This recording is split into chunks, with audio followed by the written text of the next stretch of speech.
All right, hello YouTube. Welcome to episode 173, roundtable 173 of Dark Tower Palaver. We are here on Pi Day. Yeah. So, it's a delicious holiday, whether you look at it as a pastry or whether you look at it as pizza. There's a lot of good pie to be had on a day like this. So Indeed. Mario Day was just a few days ago. It was. Indeed. So, yeah, let's go ahead and hit the intro and get the podcast side started up real quick, and we can dive on in. The Dark Tower by Stephen King. The man in black fled across the desert, and the gunslinger followed. Go then. There are other worlds than these. Death, but not for you, gunslinger. It's time we had our own palaver, I think, and it's going to take a while. And yet, dauntless, the slug horn to my lips I set, and blew. Child Roland to the Dark Tower came. We are content, one from many. Let the palaver begin.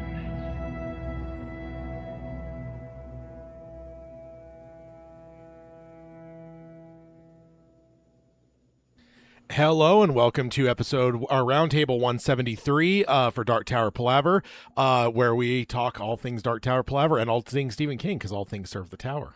Yes. Or the beams, one way or the other. It's the tower. The beams hold the tower up, so it's still serving the tower. They're just phalanges of the tower. Exactly. But I'm Tad. And I'm Peter. And yeah, we're already getting a little squirrely here, right in the first couple seconds of the episode here. Yeah. But we said it's going to be one of those episodes. Probably. Yeah. You know, I'm really hoping that maybe some sentient mist can make an appearance. I mean, it already has. You just mentioned it. Say its name 3 times and it appears, you know? It's like Beetlejuice. Let's check under the door. Sentient mist. Nope, we're good. No, you know, it wouldn't show its ugly face here because it knows that it would get its ass kicked because we would just bully the fuck out of it. Yeah, we would just bully the fuck out of it. You're so fucking stupid. Yeah. As we mentioned, you know, to the YouTube side, it is Pi Day as we record here. So yeah, very delicious holiday. So maybe pizza's in order for dinner tonight in celebration. But let's go ahead and dive on into the introduction. First of all, I want to warn you about spoilers. This is a roundtable, so there's going to be spoilers abounding. It's not unheard of for us to spoil things before we even get to the spoiler alert, including the end of the series that has happened before, so at least once or twice.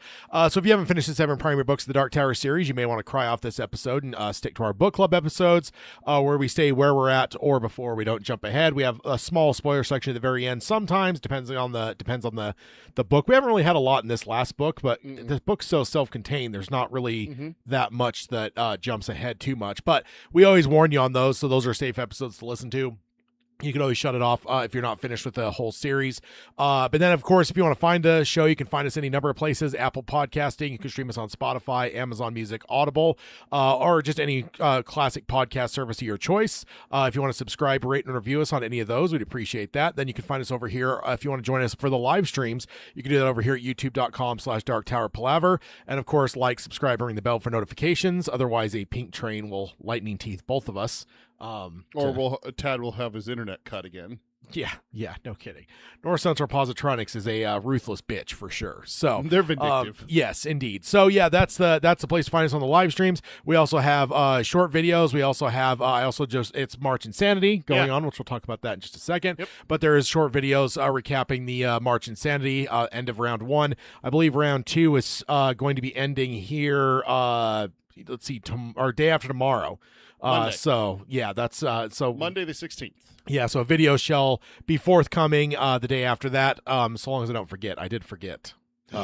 the day after it closed this last time. So then, of course, if you want to find the show notes, you can do that at darktowerpalaver.com. Everything we cover in this episode will be linked over there if you want to go read the full articles. And if you want to check out anything Dark Tower Palaver, it's over there. Also, darktowerpalaver.com/March Insanity will get you right over there to get your vote in for March Insanity. Then if you want to support the show, you can do that at patreon.com/darktowerpalaver. And with Patreon at every level, you get access to our Discord server, so you can chat with us all the time. And then then you also get access to our monthly hangouts. We just did one yesterday where we talked about Needful Things. We reread that. Mm-hmm. And speaking of which, I do think we have to change something up, though. What? While I was doing this. Okay. So I think we had Carrie on a reread of Carrie on the docket for next. Yeah, April's. We got to move that to September because Flanagan's Carrie is coming out in October. Oh, would it not be okay. very Okay. fitting? As I was doing, All right. as I was doing the prep on that, I'm like, what the fuck are we thinking? All right. Why are I we- mean, when we scheduled this, they didn't have release dates. I know, but yeah. So you want it in September? That'd probably make the most sense. I yeah. mean, let twist my arm. That just means we watch At Pupil next month. Oh, okay. Yeah, that's First time for me. That's doable. Yeah, so you get access to the Hangouts, and then if you support at the highest level, you get a co-host a show with us. Then if you want to contact us, as Peter's adjusting the schedule for Patreon there, if you want to contact us, Peter can let you know the ways to do that. Of course, we still take Ermont remembrances. No, we don't. Stop it. Email us at show@darktowerpalaver.com. It's the greatest tragedy in the book so far. No, it's not. Shut the God damn it. So far, next or 2 weeks from now, of course, we may be able to change that calculus. But as of right now, it's the most tragic thing that we've seen in the Wizard in Glasses. No. The death of poor Ermont. No. No, it's not. Good night, sweet prince. No. No.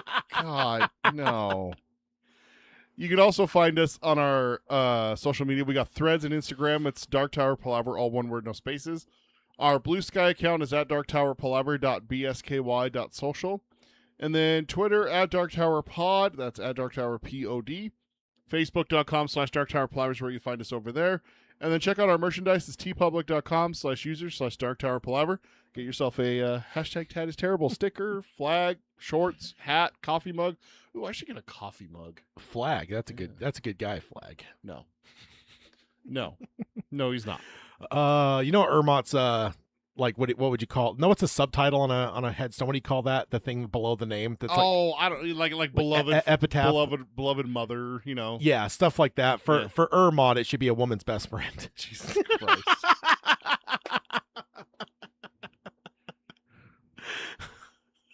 Disgusting. Batteries not included. Batteries not needed. All right, so that. Man, we're going off the rails already. I love the spirit of it. Let's jump on over to March Insanity 2026. We are currently the tail end of round 2. I didn't tell you this. I meant to tell you this yesterday. I don't know who won. I haven't looked. We did that. I don't know if we did that last year, where I didn't look at the winners until we recorded. Oh, okay. So you haven't voted on round 2 yet. I haven't voted on round 2. I don't even know who's in round 2. I don't know Okay. who won. So Okay. you're going to be able to reveal it to me. So All right. So March Insanity, this is our 6th annual Dark Tower bracket, and there's our 2nd annual non-Dark Tower Stephen King bracket. On the Dark Tower side, we have most tragic character, and then on the non-Dark Tower side, we have most beloved character. So let's go ahead and jump on over on the screen here to pull up the Dark Tower bracket first. this is where I'm not going to look because you're going to reveal it to me. Yes. So in round 1, up at the very top left side, we had Jake Chambers facing off with Shimi Ruiz. What's your Jake won. what's your that thought there? one. Yeah.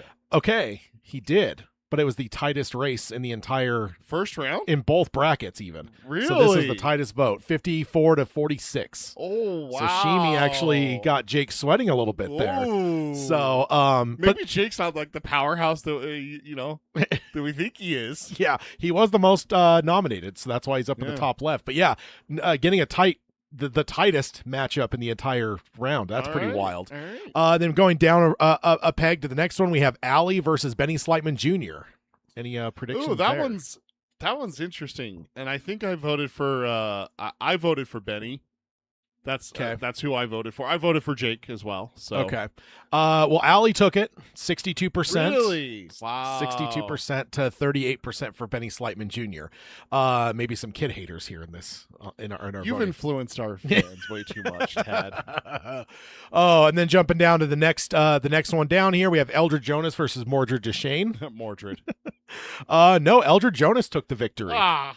59-41. And honestly, I said in my recap video, I said, honestly, he killed the two most beloved characters in the Dark Tower with Oi and Randall Flagg. Oh, so, get out of here. so there's just no way. I don't think that Mordred's ever going to get wins when it comes to anything that's like you feel sorry for. Because I feel like tragic, you kind of build into that you kind of feel bad for him, I think, like inherently. So I'm just like, yeah, I just don't know if Mordred ever was going to win. I think we could line him up against anyone on this thing, and I don't think he's going to win just because everyone hates him. You know, whichever side you're on, you hate him because, you know, tragedy. Whether comes you from hate him. Flag or you're insane, then, you know, you hate him.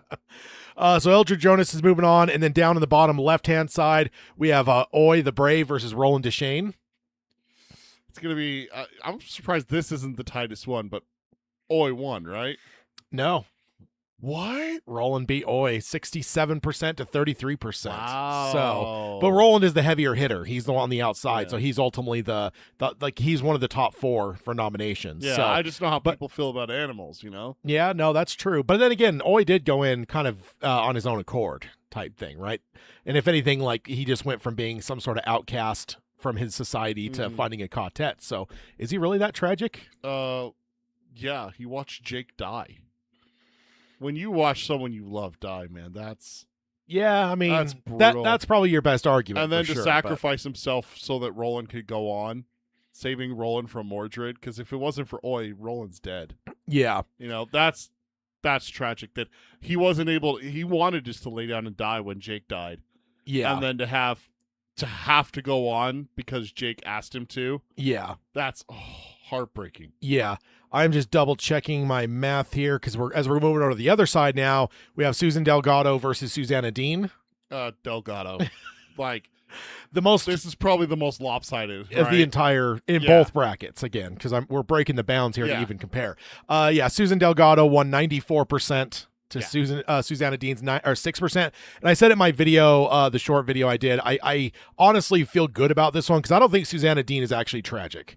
Like, I know she got nominated enough times to get on the poll here, but it's like, I feel like it's kind of like Oi, like I said, Oi kind of, you know, whatever, but it's like also kind of like I said with the Mordred thing, like, you know, kind of, there's like an feeling sorry for that comes along with tragedy a lot of times. And like, I just don't feel like that. Like, I think her backstory is tragic, but it's like her husband and Jake is tragic. You know. Yeah, I mean, in that realm of the future, but like her past, like getting hit with the brick, all the stuff, you know, that stuff is like most tragic.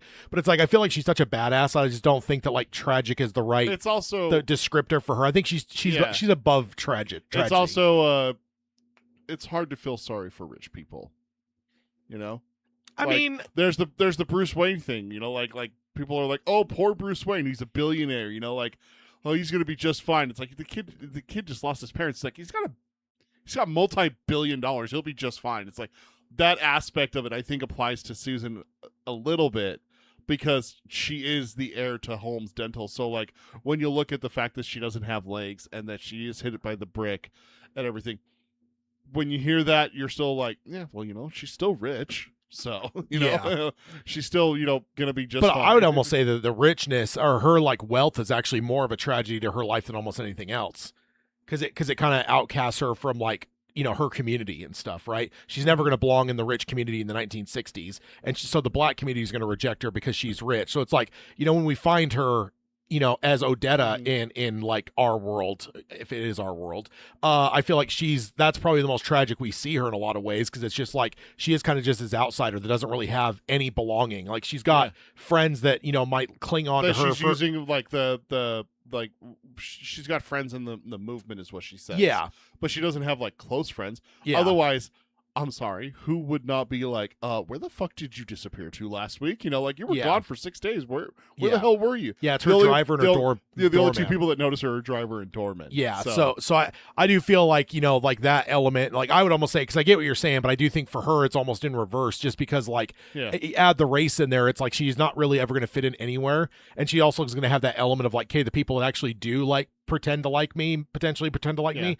like are they doing it because they need the money? Yeah, you know, like the movement, right? The friends of the movement, like are they just liking the fact that she's going to cut checks every so often and keep their shit funded. Yeah, I mean, So, you know. I mean, all rich people have to deal with that to an extent, Right. but it's like, I don't know. Yeah. I guess we are overlooking one of the most tragic things that does happen to her is that she does get knocked up by a demon. Let's not forget the that aspect of it and how that happens. No, I mean, that's that true. is pretty bad. But also, I think she's the only one that gets a true victory in this story, too. She does get she roll away, doesn't walk away, but rolls away from everything. And there is the aspect where a lot of people, us included, were like, she just turned her back on the quartet. She turned her back on Roland, kind of thing. So yeah, which she did on Roland, but on the quartet, she did not, because she embraced the quartet by going back to them in a different sense. Oy's so it's still like, there.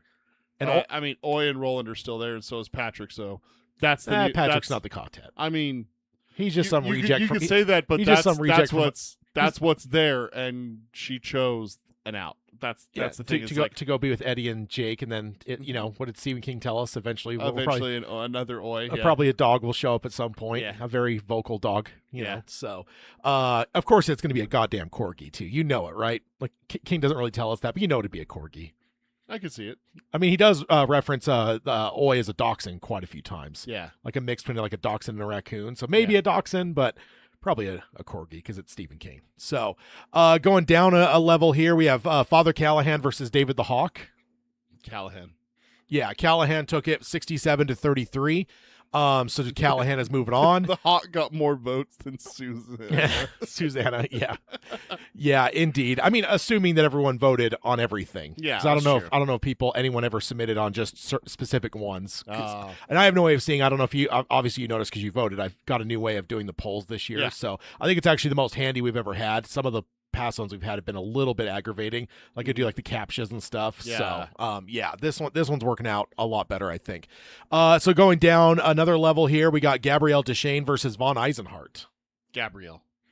Yes, indeed, 69-31. So That's one of the ones where it's just like she had no chance. Like she got taken in and manipulated, and there was nothing she could have done. Yeah. Like in my mind, that's how I look at it. Yeah. Eisenhart, though, he's the same way. He kind of just like I do respect Eisenhart standing by his woman, his wife, and then having her get killed is heartbreaking. So yeah. I for a second I was mistaking him for Overholzer. Oh yeah. So yeah. No, yeah, that one makes sense. Yeah. Yeah. But, yeah. Gabrielle. And then in the final one, we have Eddie Dean going up against our, I think our fourth. I think I go 1, 2, 3, 4. So I think this is our fourth highest nominated, Olive Thorin. Olive won? No, Eddie won. Is that your I guess? think Eddie won. Eddie pulled the upset. Yeah. 59-41. That's my boy. So so Eddie moves on. So going over to the other side then, where we're on it right now for round 2, Jake Chambers versus Allie. Okay. And then Eldred Jonas versus Roland Deschênes. Very, very fitting. We saw how that already ended. And then on the other side, we have Susan Delgado versus Father Callahan. Ooh. That's a stout matchup. And then Gabrielle Deschênes versus Eddie Dean. Okay. So that is round 2. I think that's the most stout matchup of round 2 is Eddie versus Gabrielle. Yeah. Yeah, so that's so again, go get your votes in until end of day Monday. We'll get to the dates here in a second, but that's round 2 is still going. We're in the tail end of it, but you still have a few days to go get your votes in. So down on the Stephen King side, let me swap the slide over here. So last year we did our most hated Stephen, because like we're not going to replicate all of the topics that we did in the Dark Tower side, but we're like the first 2 though. We want to do those. Yeah. So most beloved, most hated last year was Patrick Hockstetter. Pulled a lot of fucking upsets. I thought he was going to get bounced in round 1, and every single round I'm like, well, this is his time. Yeah, and then it was round 1 when he went against Powers. Henry Powers. Yeah. So we have most beloved Stephen King characters up in the top left hand side. The most nominated was John Coffey facing off with Andy Dufresne. Yeah, Coffee won that one, right? Yes, the indeed. Landslide? 65, actually. Oh, 65%.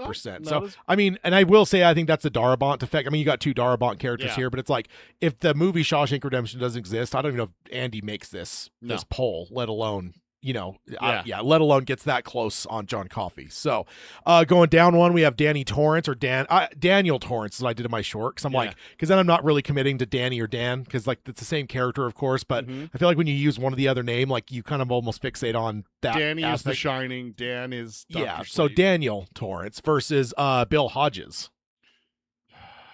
Daniel won. Yes, 85% to 15. Ooh, so dang. resounding victory there. Yeah, Hodges had a good life. Like there's not a. Oh no, I guess it's not tragic. This is beloved. Yeah. Okay. So I mean, you're talking one of the most vintage characters. That's going to be hard to Yeah. beat characters like that, I think. And That's true. in general, John Coffey, Andy Dufresne, those ones both kind of fall in the same area. Early '90s, late '90s. Like so that's later in King's career, but you're talking Dan Torrance. That's the third novel. 1980s, the movie. So like there's a lot of ingrained stuff there. So jumping down one, we have our first Shining character, Tom Cullen, facing off with Gordy LaChance. Stan character. Or what'd I say? You said Shining. Oh yeah, goddamn. I was like, dude, we had just had Daniel Torrance. No, What are you talking about? The Stand. Yes. So Tom Cullen versus Gordy LaChance. MOON. That spells Tom Cullen. In fact, no. Really? 69%. Gordy took that I gotta victory. reread the fucking body, man. Like, what the hell, dude? Yeah. Well, they got the Will Wheaton version coming out here in a few weeks. Well, and then down on the bottom left-hand side, we have the third most nominated Holly Gibney facing off with Richie Tozier. Richie. Better be fucking Richie. 91%. Yeah, that's my boy, Trash Mouth. That's a resounding victory indeed. All right, so then jumping up to the other side, we have Beverly Marsh taking on Charlie McGee. Beverly won that one. Yeah, 93%. I voted for Charlie. I love Charlie McGee. Yeah, so you're some of the few that may have actually cast a vote for Charlie there, because that was a resounding victory. And then going down a ways here, we have Nick Andros versus Dick Halloran. I think Nick won that one. Yes, indeed. 65-35. So okay. Nick moved on there. Going down a level, we have Ben Hanscom versus Glenn Bateman. Good old Baldy. Ben and Glenn. Glenn won, didn't he? Sadly, no. Good. 60% to 40%. It was a tighter vote than some might give it credit for. But Haystack Calhoun. So and then we got on the bottom right hand side our fourth most nominated Jack Sawyer facing off with Sadie Dunhill from 11/22/63. Jack won that one, right? No. Sadie won that one? And not even close. Really? 83-17. Wow. So that's probably the biggest upset of both polls. I love Sadie, but Jack. Man, Jack is people love Jack. No, I agreed. So that one actually I remember right, he was on a lot of people's I think both of ours top 10 kids. Oh yeah, he was on. I think he was on almost every list. If he wasn't, it was definitely some weird outliers that didn't have him on there. Yeah. So that one shocks me. That's probably the biggest shocker upset from both polls. So now going into round two, we have John Coffey versus Daniel Torrance. I can look now. Yeah. So John Coffey versus Daniel Torrance on the top left side. Then we got Gordy LaChance versus Richie Tozier. Got some children there. Yeah. And then over on the other side, we got Beverly Marsh versus Nick Andros. And then Ben Hanscom versus Sadie Dunhill, which now I'm starting to wonder, is Sadie more of a heavy hitter Sadie than our Cinderella story? Yes, could be, man. That's the parlances for the March Insanity, March for the Madness. underdogs, yeah. Yeah. So yeah, that's I mean, in last year our Patrick, Cinderella took the entire thing. So indeed. So go get your votes in. I guess I can flip over to that slide as well. So yeah, we've got March 9th through the 16th is second round. I'm sorry, 19th or 16th. So yeah, that is 2 days from now. So 3 days from now is when hopefully the video will be out, so long as I don't forget.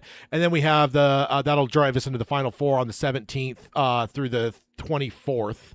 And then of course, always remember the finals are a smidge short. We only have 5 days or 6 days, I'm sorry, for the finals. And then we'll have the reveal for the winner on April 1st. And as I always promise, there's no shenanigans on April Fools. Right. So, all right. So that will bring us over to the Flanagan corner.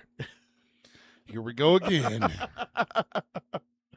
Oh man, it was a roller coaster for you last. I almost said last year. 2 weeks ago, or I'm sorry, 2 episodes ago, a month ago. So let's jump into the first one here.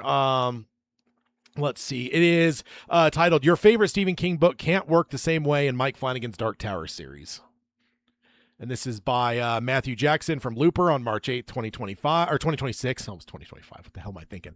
So he starts off by saying that many constant readers regard the Dark Tower series as King's masterpiece. And in his view, it's a formative text to understanding King's imagination and scale, and the scale which popular fiction can actually achieve. He says that if anyone can adapt it, it's Mike Flanagan. And I think we've actually had that discussion over the last couple years where it's like, is Dark Tower kind of the key for Stephen King? Like, if you're a constant reader, you can be a constant reader. It's not a gatekeeping thing, but it's like, do you ultimately just understand King more if you read the Dark Tower series?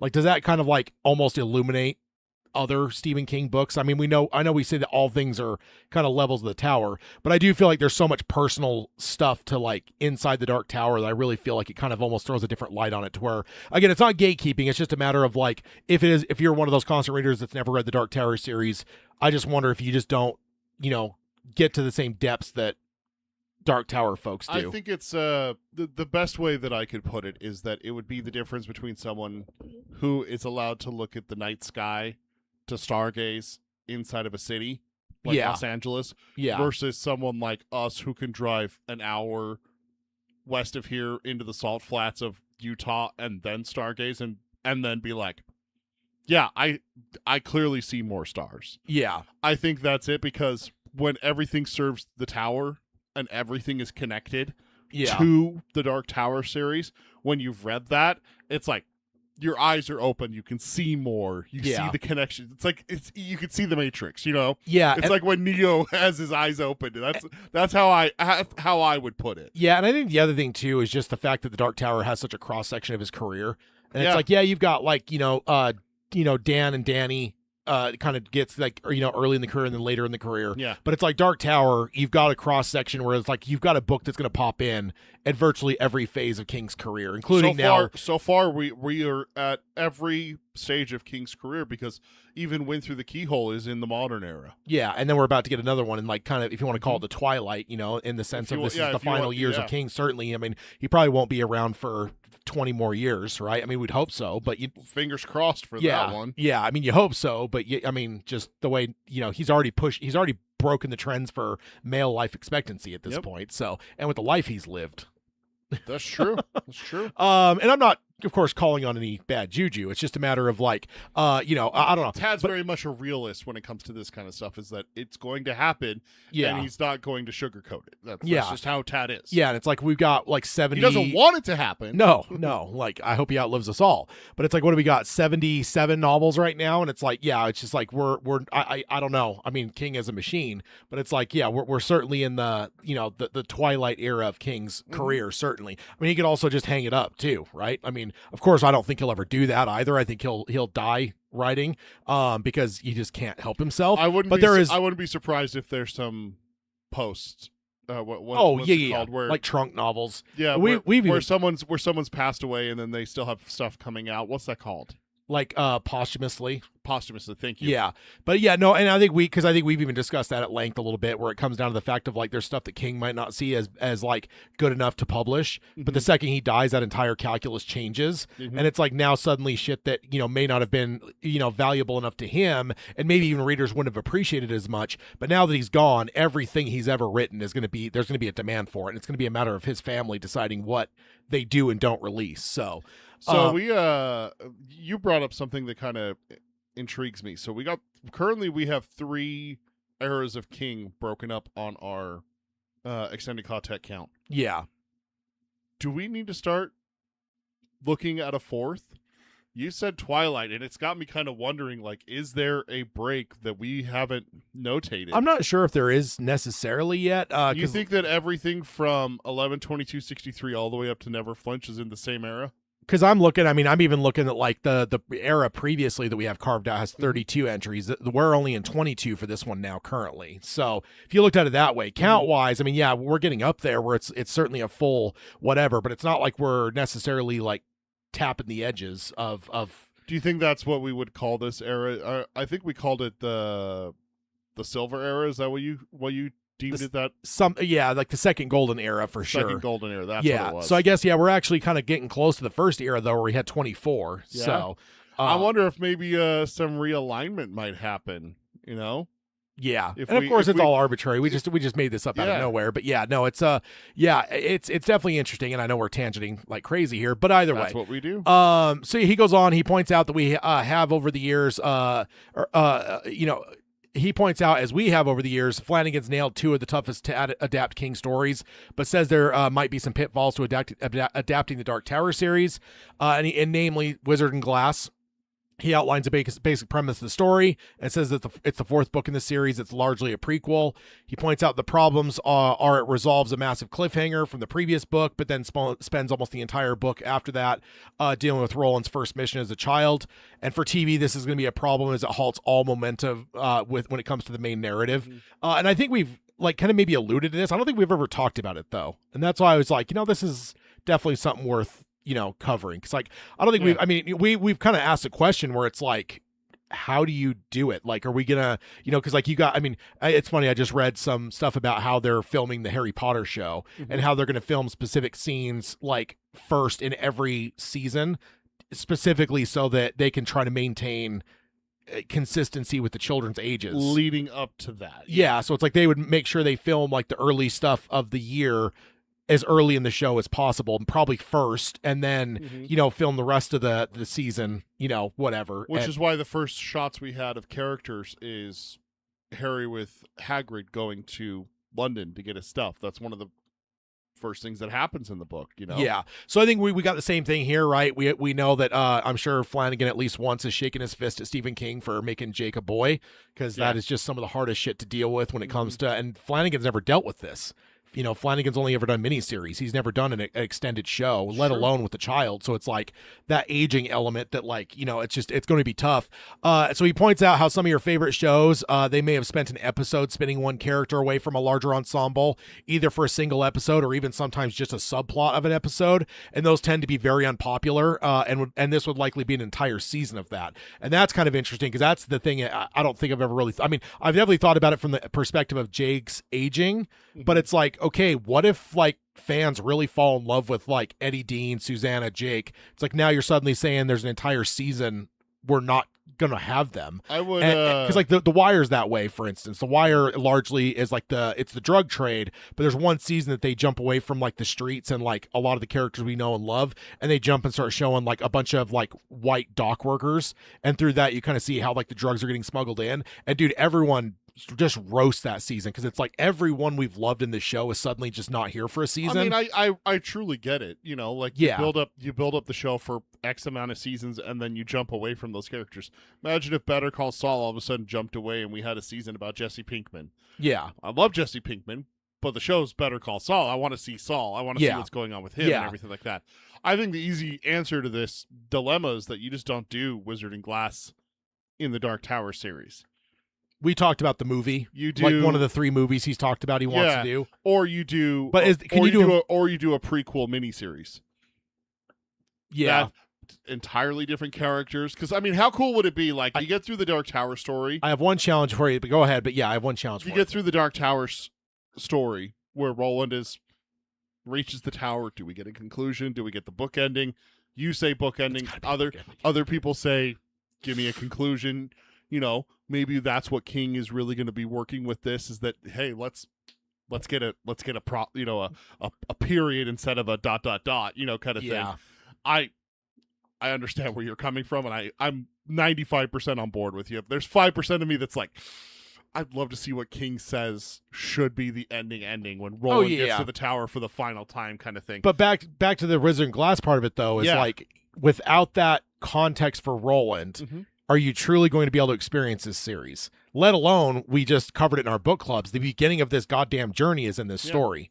So it's like, there's just, I feel like, because again, and I'm one that went kicking and screaming into this book the first time reading it. Now it's my favorite, but it's like, I will admit, even that first time having read it once, I got into book 5 and I was like, okay, we're back in the normalist. I was able to kind of look back retroactively and kind of say like, no, you know what, this does kind of paint Roland in a different sense to me. Like I now have more context for him. And then ultimately, like, when I got to the end of the series, it's like, no, you needed that somewhere, and whether it was the very beginning of the story or middle where it was, like, we needed that context for Roland, because ultimately he kind of is largely a man with no name Clint Eastwood type character that doesn't Sure. have enough depth. Like, I don't think you would have been able to carry that tail into that series emotionally. The series emotionally had Roland not been given that context, if that makes sense. So I think that would be the challenge, I would say, of like not doing it, is like you might lose that. Your TV audience wouldn't have that same, like, they wouldn't see what we see about Roland. I mean, they're already not going to, because they're going to lose a lot of the internal monologue. And it's like, so can you take away like that formative tragedy from him? I don't know. I mean, the big thing is that it's still going to be made. That's the thing, is that you just don't make it and put it in the middle. That's all I'm saying. So that when you look at it as a whole, it's the same thing as saying, like, when you look at Star Wars now, 1 through 3, 4, 5, 6, they're there, right? But now add in Rogue One. Yeah. That changes 4, 5, and 6. Yeah. You know, that's what I'm saying. Add 1, 2, and 3. That's what I'm looking at it as, is that you have that original story. You don't have anything with Vader. You don't have anything with Anakin, you know, but that story's still there. And I think that the Dark Tower has enough there for Roland that book 4 is not a necessity for us to want him to see his journey complete. Yeah. I think that you're going to be building up 3. Obviously you're going to have to take the Blaine stuff out. The Blaine stuff is going to just be in the regular Dark Tower series. You're going to take that chunk out, and maybe even the confrontation with Flag is going to be taken out. And then you're just going to have the prequel. I would do a mini series, honestly, 8 episodes, 9, 10 episodes around there. And I think that you just do that. And maybe you bring back all the other cast and you do that as a surprise. And you don't announce that. But I've even thought about, and this is asking a lot, and you know, maybe it's not even doable, but it's like, can Flanagan maybe balance 2 things and do a Wizard and Glass miniseries while the series is going, basically concurrently, basically show run 2 things at one time, to where like you could basically, like, while season 3 is being filmed, you know, you're making that to where, like, once you've wrapped both, you now take off the couple months or whatever, then you just immediately start filming season 5. But then you've got season 4 you can just drop in there. So now he'd almost be ahead on everything, where everything they're filming, they're going to be a year ahead, right? Because they're filming while they're filming season 5, which is immediately after season 3 is wrapped. But ultimately, it won't release until after season 4. It's, you know what I'm saying? I'm almost saying, but I that might be unrealistic to basically say, hey, run 2 shows at this exact same time. Like The Simpsons, they've talked about the reason they've never done another movie, and even though there's one coming now, was because they'd almost killed most of us, where we were basically still running a whole season of television, and then we were making a movie at the same time, and it's like we didn't have extra people, so it's like we were all just doing 2, maybe 3 full-time jobs to get this done. I wonder if there's someone that Flanagan trusts to make the Wizard and Glass. That'd be a question. That would be the one thing that I could see Flanagan doing, if there's someone. And he's just executive producer. And he's like executive producer. He still has like the oversight and everything like that. He writes the scripts. You know, kind of reminds me of like Spielberg with what are the 2, Jurassic Park and Schindler's List kind of thing. Yeah, like he was doing one while doing the other kind of thing. Don't do that to Flanagan, because I worry about that, especially different movies and shows are very vastly different. Yeah. But I wonder if it would be like me and you could tag team that kind of thing. If he has someone that could, you know, Darabont. I mean, fuck, dude. Darabont wanted to do the Dark Tower series. I'm serious. You bring Darabont in and just be like, hey, just go do book 4. It's like, hey, just do the flashback stuff for book 4. It's like, hey, Darabont, you do really good tragic endings. You want to do Wizard? You want the best tragic ending in the goddamn series? Here you go, bro. I'm just saying that I don't think that if you did 1, 2, 3, 5, 6, 7 and have the Blaine the Mono conclusion and the Flag confrontation taken out of book 4, I don't think that series is going to be bad.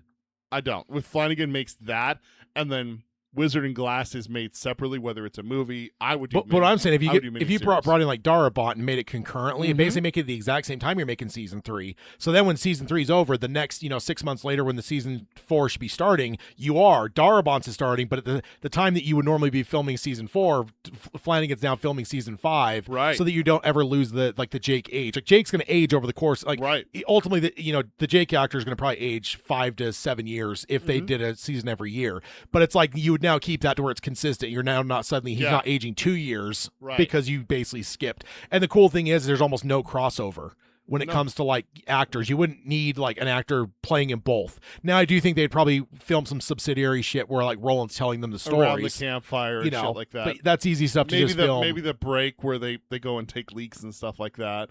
Eddie interrupts that one time, that kind of yeah, stuff. and they'll add more to it, I bet. But it's like the honestly, end where he finishes the story and they all yeah. But honestly, that's probably like a single week's worth of filming, to where it's just like just add Yeah. a week to like season 3 or 5 Yeah. and just give him what he needs. I type think you thing, do it at so. the end of I think you do it at the end of season 3 because then Jake's age matches. Yeah, 'Cause you don't want to do it. You don't want to do it starting 5. We know kids, man. 6 months, all of a sudden Yeah. those fuckers are 3 feet taller. I swear to God. Yeah. So then he starts to spitball ideas. The first of which he is to throw the entirety of the story out and devise a new way for Roland to fill his head in about his past. But then he calls that clumsy storytelling and one that's certainly going to infuriate fans. And it's like, yeah, I think you slightly touched on that. You didn't even say like throw it out, but you're talking like just skip it and then down the road do something that like fills it in. But it's like Yeah. even that I would object to because it's like your average audience has never read the books though. They're now going to not have that context potentially for a Right. couple years. Like I just don't. I think the big thing though is that if it is committed to and it is going to be made, us book fans need to just chill and let it finish and have the whole thing before we, grab our pitchforks and torches and everything like that. I like my pitchfork Because and torch. I don't care if you like it or not. I think you need to give Flanagan. In Flanagan, we trust. All of a sudden, we're just going to throw that out the window? No, we trust this man. No, I know. But you can't throw it out. In my mind, you can't throw it out. He has some other ideas. I'm surprised No, we I haven't mean, thought you about. don't throw the trust for Flanagan out the window. Well, I'm just saying Flanagan can't throw out the. No, the no, no. story. I'm not saying that. I'm Also, saying Cody earlier said, "I need a T-shirt. DTP. I'm here for the tangents." I think That's actually a really I good. think that's a idea. really good one. Write that down. All right. Cody also says, I like the idea of having completely separate stories where the chronologically previous one comes to a grand reveal at the end that directly leads into the first episode of the other. Yeah, and so yeah, we'll get into what the I just blanked on the dude's name.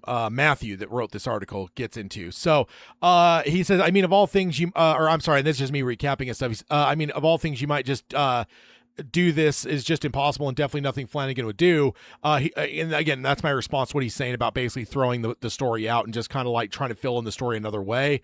And then I said Flanagan's talked about doing the books and dumping such a great chunk of the books is just not going to happen. Like Flanagan's too committed to the text. I just don't think that that's realistic essentially.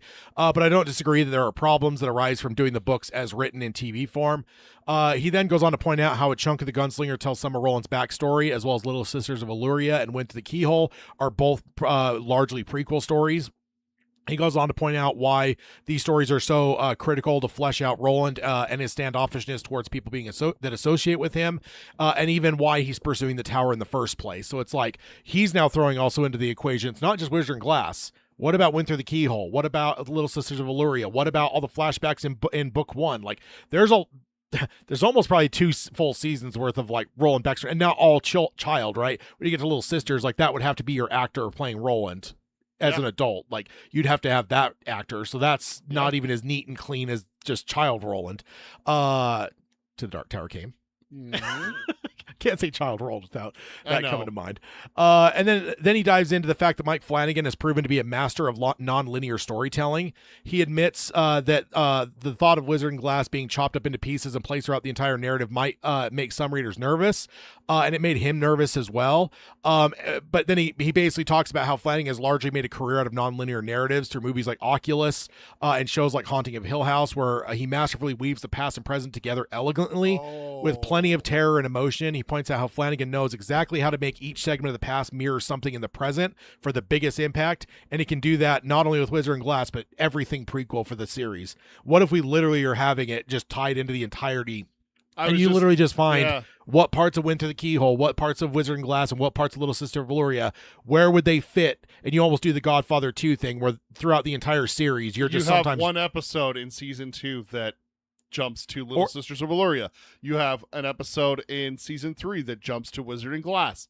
You have an episode in season 5 that jumps to Wizard and Glass. But is it episodes even, or is it even just it's like it's literally parts of the episode? I would think it would be majority of the episode. Like, I mean, how do you do the showdown at the Traveler's Rest without doing a full episode? I mean, in some cases like that, yeah, for sure. There's a lot in Wizard and Glass. That let's not forget, it is a hefty book. Oh no, for sure, for sure. Oh man, which actually goes to like Better Call Saul again. You know, we got the black and white stuff with Gene that's very very limited for a while, but I think that it does do justice though if you make sure that it is spaced accordingly. If you're going to do that, like 1 or 2 episodes a season are flashback stuff. And if you do that from season 1, it's built into the show's DNA. So it's not the Wire situation where all of a sudden we're just gone for an entire season, or it's not the Stranger Things one where it's just like, the fuck are we doing in Chicago? Like, what the hell are we doing here? We've never done this. Like, all of a sudden we're just gone from every major character except for one. That's why people hate that episode. Yeah, it's because it also you left it on a cliffhanger. If you had done that earlier in the season where there wasn't so much on the line, fine. It's like the South Park back in the day when it was who is Eric Cartman's dad. Yeah, it was a big cliffhanger, like very like Simpsons-esque with like the Who Shot Mr. Burns. Mm-hmm. And they get back to the next season. The first episode is just a random Terrence and Phillip episode that had nothing. Like, so they didn't pay off the thing until the next week. I'm like, that is the best troll job in TV history, probably. But yeah, now here's the question: if you did do that and parse it out throughout the whole thing, what if it lined out that good old Eddie or Oi lined up with Charyu Tree? Imagine. I mean, that's the logic. Like you're saying, you like matching the tones and everything like that. I think that's where you do it, right? Can you imagine, dude? There's just one episode. Jake dies, Eddie dies, Susan dies. Charyu Tree happens. Oh. God damn. Suicide rates just spike in the whole world. Oh man, that's brutal.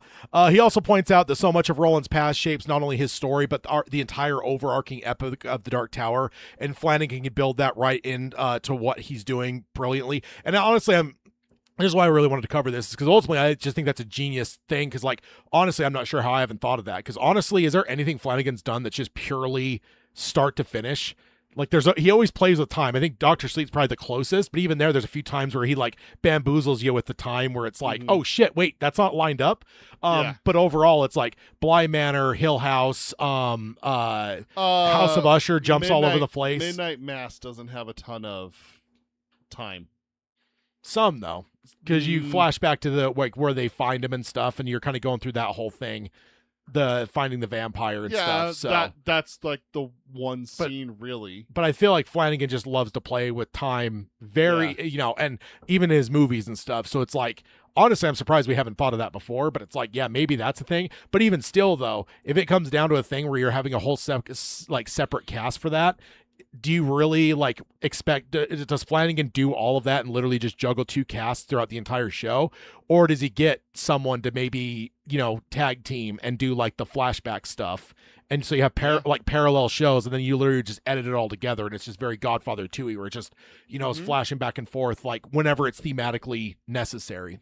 Cody says they don't necessarily need to happen chronologically, but after they come out, you could watch your own copies chronologically. The constant readers would know. Average viewers would be surprised. Yeah, like Clone Wars, watching it in order and stuff. Yeah, no, 100%.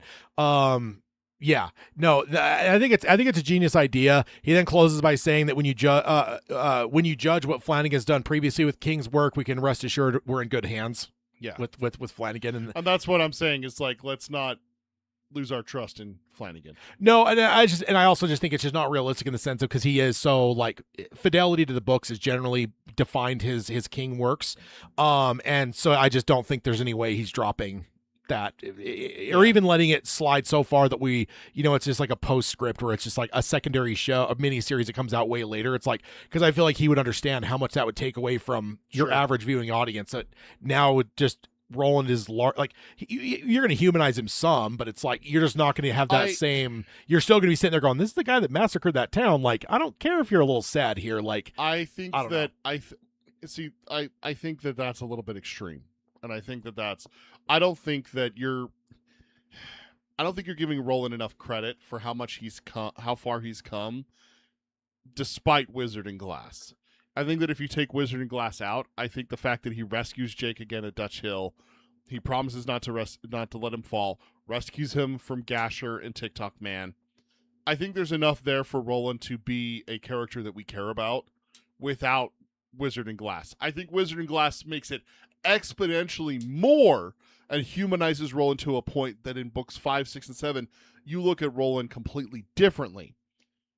But I don't think that the series is entirely dependent on that. I think that's a bit much to say that you can't humanize Roland without Wizard and Glass. I think he already is humanized before we even get to Wizard and Glass. Yeah. I will also mention one thing we said earlier is like you don't want to necessarily just piece out of like all of the main characters. One thing we didn't mention is Oi. Because if Oi ends up being a big hit, which he likely would be, I mean, so imagine a whole season without Oi. That would not fly. Amazon, we would replace Oi with the Lookout. So Amazon would just be like, no, you're canceled. You just got rid of Oi for like after 2 episodes. Imagine, imagine if the Mandalorian all of a sudden had the Mandalorian in a season without Grogu. Baby Yoda. Yeah. Oh wait, they did that. Book of Boba Fett. Ooh. I mean, the first half of it didn't have him, and a lot of people fucking hated that. Yeah, so, I don't know. I saw a thing the other day that literally said the only episodes of Book of Boba Fett worth watching, and it literally listed the episodes that Grogu's in. So that's yeah. And then Chris from Australia, Heil, he said whatever Flanagan does, it'll be excellent and probably something we haven't thought of. And I think that's largely what this article kind of hit on us, because like I don't know how I didn't think about the fact that Flanagan is so goddamn good with like non-linear stuff. And it's like, honestly, I really wonder if that's what we're gonna get, is not like the flashback stuff told non-linearly. Like, and and honestly, you could probably even like, if you actually started piecing it all out with like everything that's in Little Sister Valyria, everything that's in Wind Through the Keyhole, and everything that's in book 4, you've probably got some really killer stuff that you could really pair up and just make perfect fucking harmony with what's going on in the present tense. I must not be remembering Little Sisters of Valyria, but I don't understand what is so critical in Wind Through the Keyhole that needs to be in the series. I mean, beasts. We need beasts. There's plenty of beasts in the Dark Tower series, Dad. I hate to break it to you. Peter beasts, ones that you like. What, the shapeshifter? Very, very animalistic. Have the shapeshifter be in the regular Dark Tower series. That's not hard to do. Oh man. And this next one is moving on now, is Flanagan as well. But this one has actually had some people freaking out a little bit, but I'm not sure if it's a big deal or not. And it's Carrie's Mike Flanagan makes exclusive multi-year TV pack with Amazon MGM Studios. If it seems like a flashback. Feel like, didn't he already? So this is from Mike Fleming Jr. from Deadline, March 9th, 2026. So Amazon MGM Studios has signed filmmaker and showrunner Mike Flanagan to an exclusive multi-year overall deal under which he will develop and produce original series for the studio. This is essentially extending the deal. So this is where I'm kind of popping in to say this is literally, because basically if we go back and look at it, we actually heard about this before the Dark Tower announcement. So it was 2022. And all we ever hear is multi-year deal. I'm honestly thinking we're getting close to the end of that deal. And this is just extending it. So there's a lot of people who are taking it way out of context. Oh my God, see, like they're so happy with Carrie, like whatever. I'm like, I bet you like we're getting close to the end of that deal. And this is just the part 2. This is just re-signing the They got talent. kind of bogged down because of the strikes and COVID. And no, that was outside of COVID.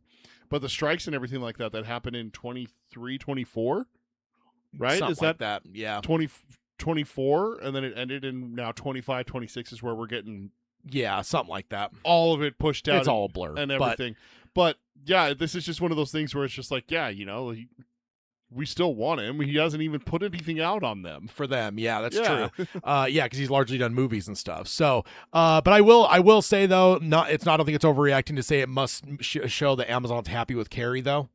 Because they've certainly seen it, right? So it's like if it were a train wreck, that maybe this deal doesn't happen. I gotta be and honest, they just let him walk. I just keep forgetting that Carrie's coming out. I keep thinking about The Exorcist, but I keep forgetting about Carrie. Yeah, this year.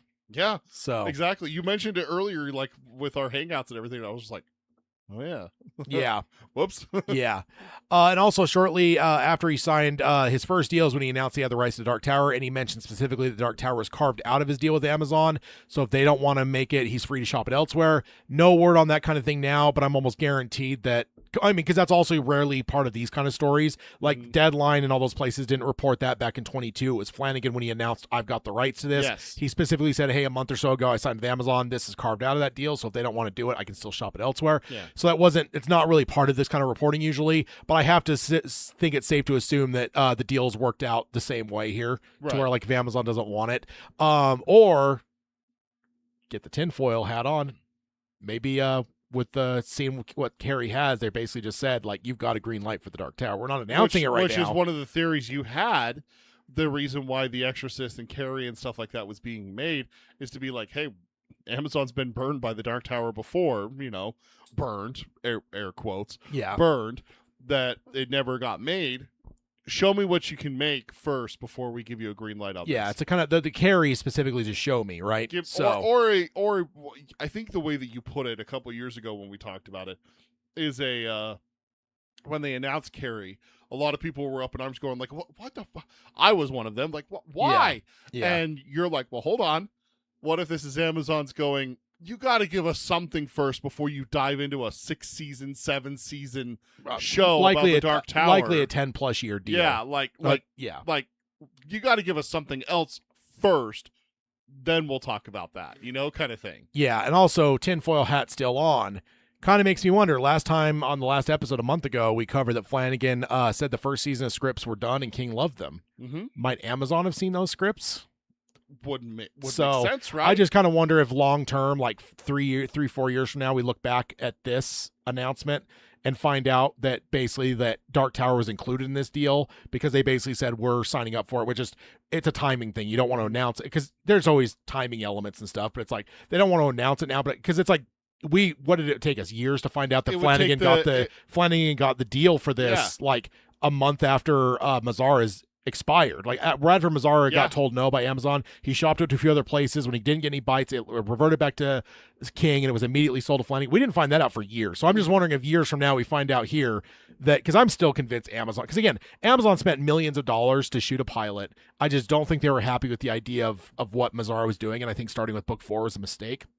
And I think that's probably what they weren't. They're just like, I don't know. This just doesn't. Yeah. This isn't working as well. Like, we've read the first 2 scripts that got released and stuff, and they're not bad by any means. But it's like I could see where Amazon might just be like, "Is this really it? This is like the next Game of Thrones like type thing, like that." That they. But whatever. But either way, I think they want to be in the Dark Tower business. And they certainly want to be in the Flanagan business. So I think do also like they don't want to announce anything right now because they have a lot of stuff with Flanagan coming out, and they don't want to take the wind out of those sails. Yeah. We've seen that before, where as soon as something comes out, a week or 2 later, it's like, hey, by the way, here's the Spider-Man trailer. Yeah. You don't put it out before Thunderbolts. You don't put it out before Fantastic Four. You wait till after they're out, and then you're like, okay, here you go. Yeah. Kind of thing. Yeah. I know Spider-Man is not the right movie for that, but you know what I mean. Yeah. It's like they don't want to announce the Dark Tower now when we have Carrie and The Exorcist to focus on. They want to focus on those. So it would not surprise me if we get a Dark Tower announcement sometime this fall, winter, or maybe even next spring. Yeah. Could be. I mean, let's hope, right? But yeah, I don't know. I'm just again some conspiratorial stuff, but I did want to at least cover it because it seems like Flanagan is extending it out with Amazon. And the other thing too is the other thing that I think some people miss is this deal is for shows. So everything movie-wise Flanagan's done is largely not connected to Amazon, right? Life of Chuck, yeah. Yeah, I mean, Life of Chuck, The Exorcist, The Mist, none of those things are Amazon related, but they're signing him as a TV guy, right? Like what he used to have with Netflix is what he's got with Amazon. Not to say that he wouldn't potentially be able to make a movie for Amazon, because when you get those relationships, they exist, right? Like, there's relationships that go beyond just Why the wouldn't deals. I go to the guys that I have a deal with? Yeah, 100%. So we got that, and next up, we have been alluding to Carrie. So Carrie star Matthew Lillard teases Mike Flanagan finally adapting key Stephen King book details missing from the OG movie. Sorry, it's a terrible fucking headline. Please tell me it's The Investigation. Please so, tell me. This is pretty huge. We've all been thinking. It's funny you just mentioned it a bit ago about we were all kind of up in arms. Even King was like, he told Flanagan, "No, leave her alone, man." And then read the script and was like, Or- okay. no, he just told him the idea. The idea, that's what it was, yeah. So, and this is from Rihanna D. Bono Smith and Ash Crossman from Screen Rant on March 1st, 2026. So they start by saying that King is one of the most famous one of King's most famous novels is being adapted again. This time is an 8-episode miniseries for Amazon. And does that track one of King's most famous novels, Carrie? Didn't it say adaptations? No, it says one of King's most famous novels is being adapted again. I think this is up there for Yeah. one of King's most famous novels. It's always kind of mentioned. Like, I've never thought about it. author of the Shining, It, and Carrie. Yeah, I've never thought about it, but now that like I've read that, I'm like, yeah, I guess that's not wrong because I was like wanting to object, and I'm like, no, that's What novels, not naval novels, is Stephen King most known for? Let's just see what AI says. Yeah, like the Google AI, which can sometimes Uh-huh. be pretty stupid, but It is pretty stupid. The Shining, It, Pet Cemetery, and Salem's Lot. Other highly regarded works solidify his reputation, including the epic dark fantasy The Stand and thrillers Misery and 11/22/63. it's not there. Oh, but there it is in the list below. It's It, The Shining, Pet Cemetery, The Stand, Salem's Lot, Misery, Carrie, 11/22/63, and the Dark Tower series. all right. That actually, I think, is the most. I think that's the best list that I've ever seen where someone's like, "This is what King's known for." Yeah, I think those ones right there would be it. I don't know if I would ever if I would take anything out and replace it with anything. yeah.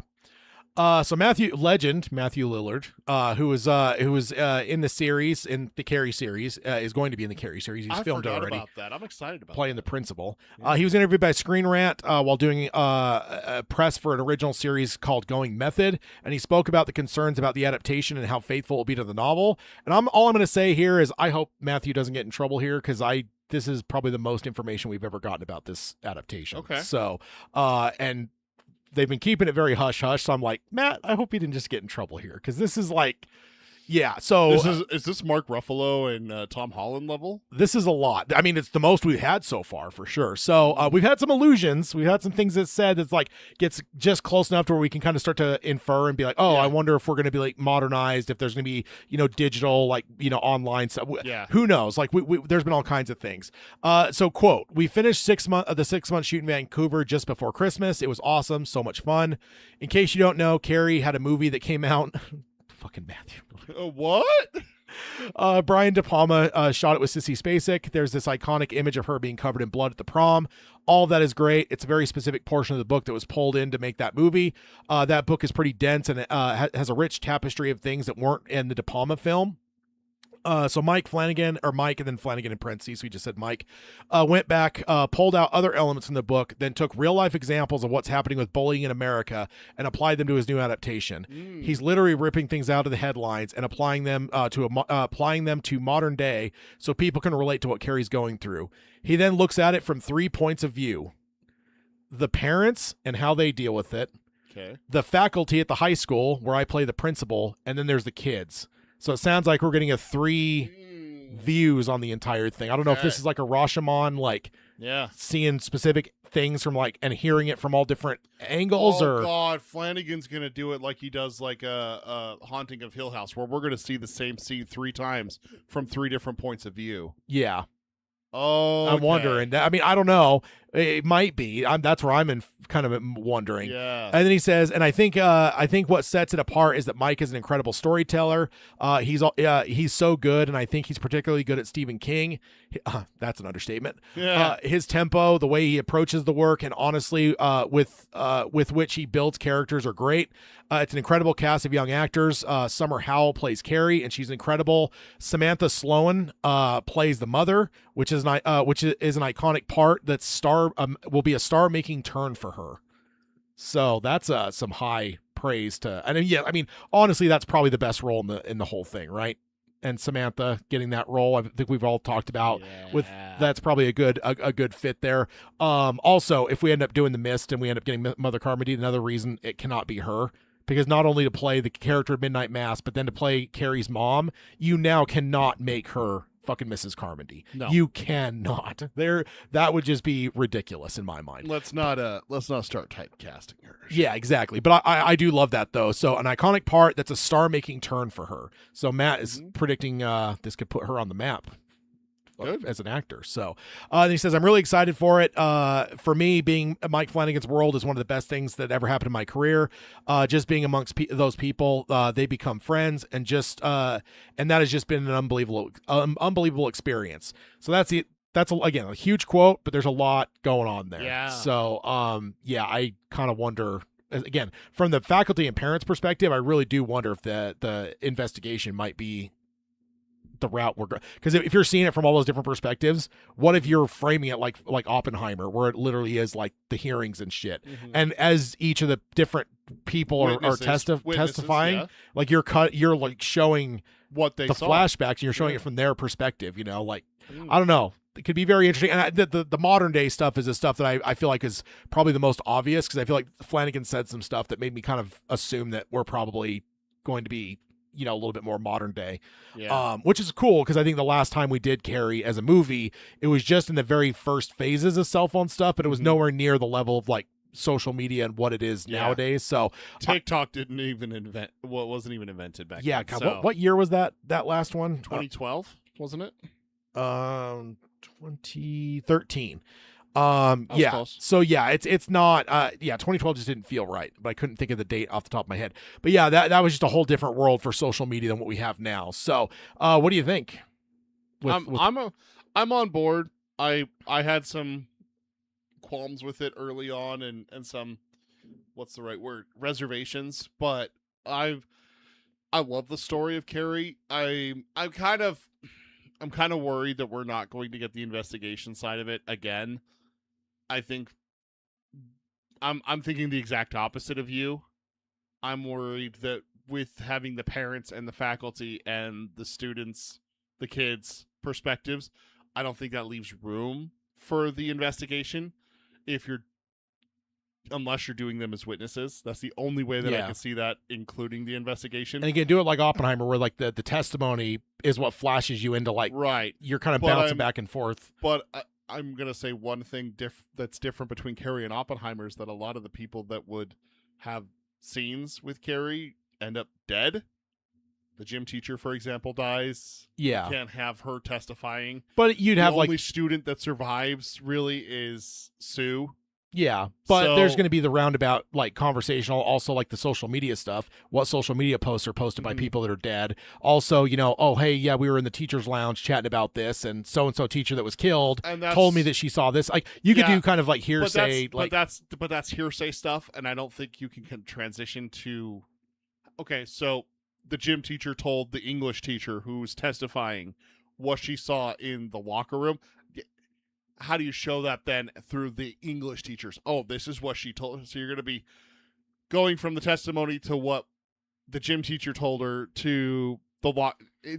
It's a little more complicated, and that's what I'm saying is I'm a little worried that the thing that's going to get axed is the testimony, the whole White Commission and everything. It could, yeah. Which I've wanted to see since I read the book and watched the De Palma film. I love the De Palma film, but I think that it does lose something when you lose the random guy who's in the drunk tank sees the gas station explode because of Carrie. I think that is a whole aspect of Carrie that is missing from the film, is that you just have Carrie at the prom. And I mean, it could also just be that we're actually seeing it through in like kind of real time, but we're then just randomly jumping to the investigation to like almost give context, right? Like the internal monologue shit that you tend to lose, you can now get that if it's testimony, because they're testifying, and that's the monologue is them answering questions. It wouldn't even be a monologue. It would be like, so what happened next? Yeah. And then I did this. Sorry, could you back up? Could you clarify? That kind of thing. Yeah. I'm good with that, but I'm worried about the that being sacrificed to get more, because honestly, including the parents is what has me worried, is there isn't a lot of scenes with parents. No, and I think Flanagan's, because he's adapting it, in a sense of like modern stuff, like, I don't know, like there's a lot you can flesh out there. And again, especially because I almost feel like Right. he's doing it as like almost a commentary on like modern day bullying and Right. stuff. Like, I wonder if we're gonna have like a suicide of a kid early on in the story And that's what I'm saying. because of bullying, Yeah, right? and I think that if we're going that route, you're going to have to flesh out parents and like you said, yeah, add stuff that isn't in the original novel and which everything. Flanagan does well. He does very well. I'm not saying this is a negative. I'm saying that I see that all being added, and that the commission is the thing that gets chopped Yeah. from it. And that's the only thing I would love to see the commission. And that's one thing that And honestly, doesn't- Oppenheimer may have ruined that doesn't because that was- exist nowadays. because that was so you know? that was so big with like the Oppenheimer, like that now might almost seem like passe to like Yeah. try to do it that style of thing. So you might be right. I mean, we'll see. I think it'll be good. Let's see. Earlier Cody said it sounds very George R. Martin. Screw everyone you love, they'll all die. I think it was when I was talking about what if we culminate where Yeah. Oi, Jake, Eddie, Yep. and Susan Delgado all end up dead in the same Yeah. episode. That would be Red Wedding level. That would be like Jesus Christ. Yeah. Like I said, let's make sure the suicide hotlines are well staffed when that Right. episode airs. I mean, just add Ermot in there, and then it's fucking game over. No. It's game over. No one cares about the damn snake. Rhea cares, sir. Rhea cares. Agamorphy says, I'm looking forward to the falling rocks on the house. That is one of the big scenes for Carrie that I am very excited for.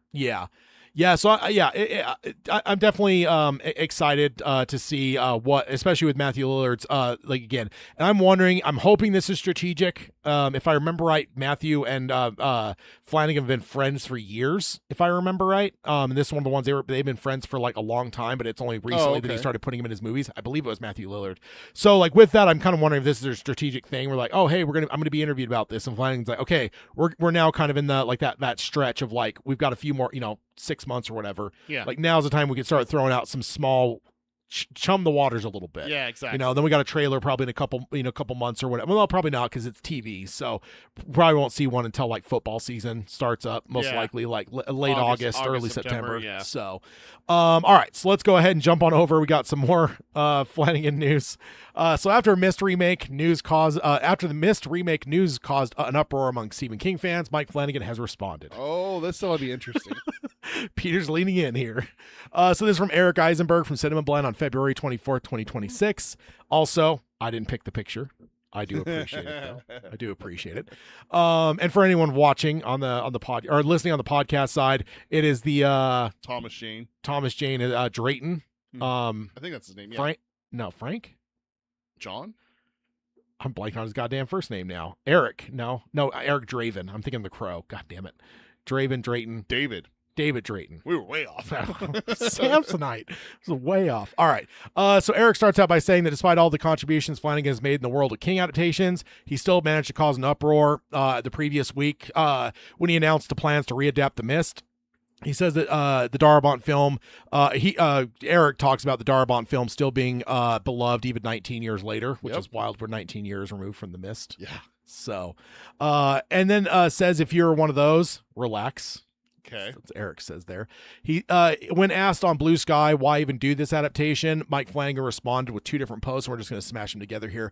He said, quote, "The Mist is going to be great. If there wasn't an excellent answer to why, I wouldn't do it.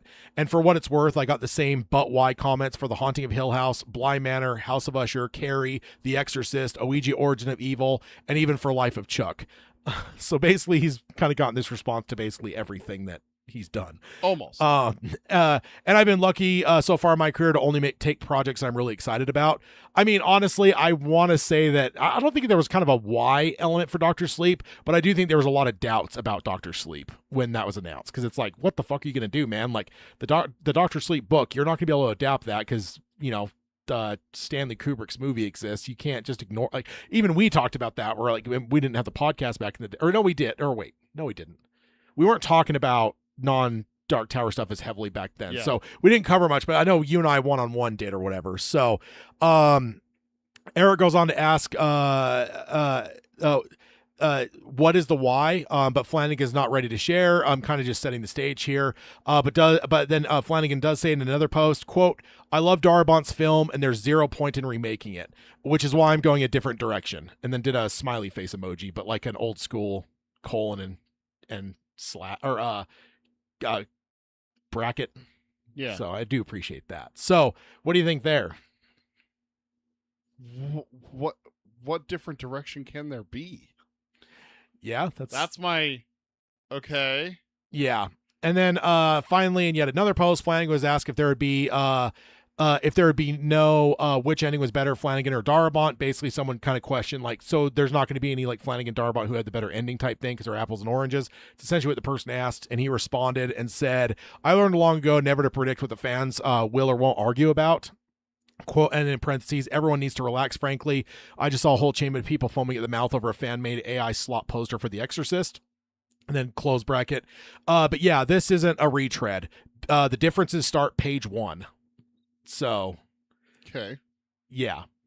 So not a lot there, but ultimately we got Flanagan at least telling us we're probably not telling the story that Darabont told. We're not treading on that most likely. Yeah. Yeah. Agamorphy says he's still not saying that he is doing it as a bargaining chip to get Dark Tower IP. No, The Mist is a movie, so it would have nothing to do with Dark Tower. Yeah. The Carrie is the one that I suspect might be kind of a bargaining chip, again, not a bargaining chip so much as like a prove it. I think like Amazon might just be like, "Hey man, you've done some great TV stuff, but like, Dark Tower flopped as a movie. We've tried it once before. It didn't really work out great.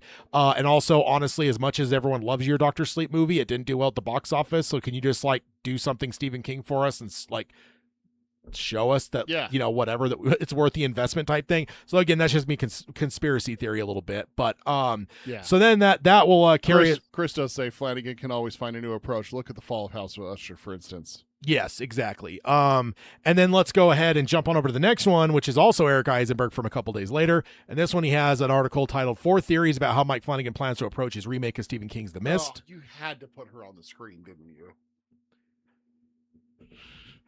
Now, I would love to just say it was part of the article, but the article had multiple pictures, so I had a few options. Yes. One of my most loathed characters in all of fiction.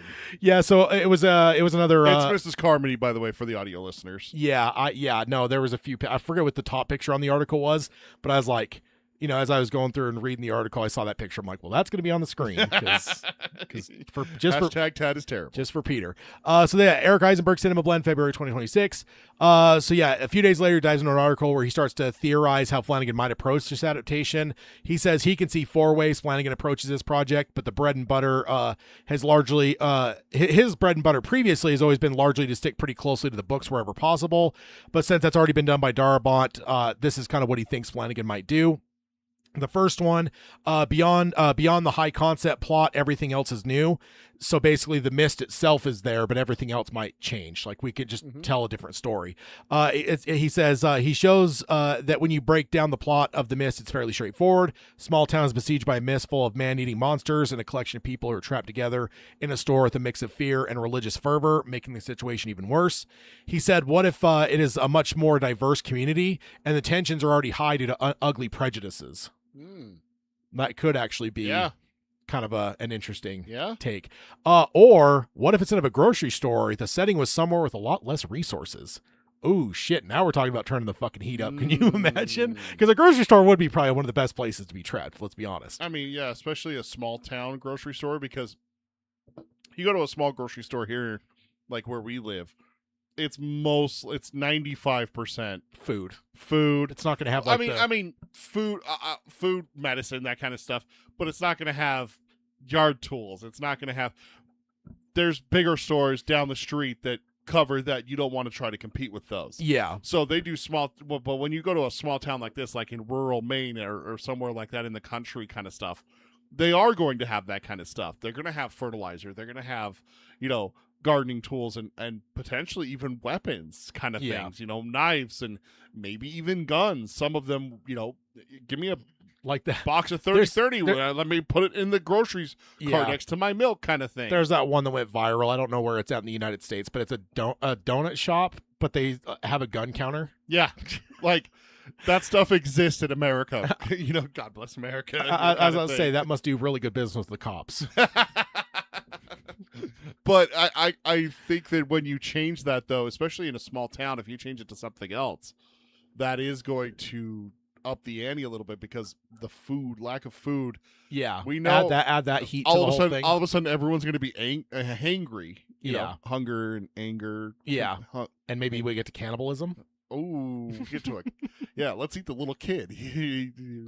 He's like what's it, veal? Yeah, indeed. Good Lord. And then he just finishes off this part of it by saying any of those changes could make this a wholly different adaptation than Darabont ever did. Yeah. So that's a good point. Also, I'm going to take one step back too and say the absolute best place to get stuck for the mist is Costco. No windows. Yeah. Huge size. Roll down doors to lock everything They up. don't even do skylights, do they? Yeah. Plus, it's Costco. I mean, the food court alone would feed an army for 5 years. I would kill anyone that tried to touch my pizza, though. It's my hot dog. Yes, indeed. So the second one, let's see. Did I he says 4, but then I've only got 3 written down, so I don't know what happened here. So the second one, it says the story gets super modern and a topical update. He mentions that in 1985 was the setting of the original story, and that was a long time ago. 1985, right? Yeah. Very long time ago. He also points out that even 2007, when the film came out, was a long time ago. The world has changed a lot in that time. He says that as scary as the monsters are in King's Tales, often the humans are far worse.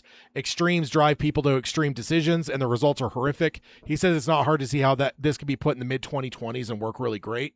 I can totally see that. I think it would be even worse because you're going to have a generation used to cell phones and that kind of communication, as well as being able to get help a lot faster, versus the 80s where it's, more hands-on kind of stuff. Yeah, 100%. And then his final one, which I don't know why he said 4, because I only pulled 3 out of the article. The story of the mist from a completely different perspective, and his final theory is the most extreme, but probably the right direction to go. What if we explore the Arrowhead Project? Yeah. And we've already talked about that even last time when we revealed this type thing. So essentially make it a prequel to Darabont's series, a la the 2011 The Thing that did the prequel to the original, or not the original, but the John Carpenter Thing.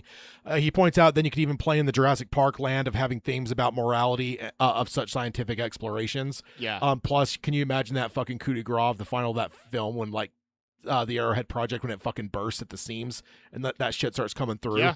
Like that would be like this fucking this is a movie or a show? Movie. This is a movie. So you wouldn't have multiple episodes where it's the Arrowhead Project to start. No, it'd just be a movie. And then where the mist explodes out, then you transition to the survivors in the story. No. Yeah, you just do a movie where it's just the Arrowhead Project, and now you've got Act 1. You've got a 1-2 punch where you could just watch these 2 movies on an afternoon. Yeah, what if you do a linear where you're trying to contain the mist, and you also have because there's we've talked about this before in the show. There's 2 different ways to build suspense. You either show the audience the bomb or you don't. Yeah. In the mist, it's suspense or shock. In the mist, you don't show them the bomb. Yeah. There's the suspense because you don't know, and everything. But what if you do show them the bomb? What if you show the Army's response? What if you show the Arrowhead Project trying to get things under control? Which they filmed, or I don't remember I don't think they filmed it, but that was in the original script. We covered that less than a year ago. Yeah. Where we had someone talking about how originally the opening scenes were the Arrowhead Project. Yeah. Going nuts. And eventually they just decided that, I think it was someone that was like a filmmaker or an actor that was a huge King fan that basically ended up talking to Darabont. And Darabont's, hey, me and all my producers, we keep arguing about this. What do you think about this part of it? And he basically told him. And the person, it's Wampler that just passed away.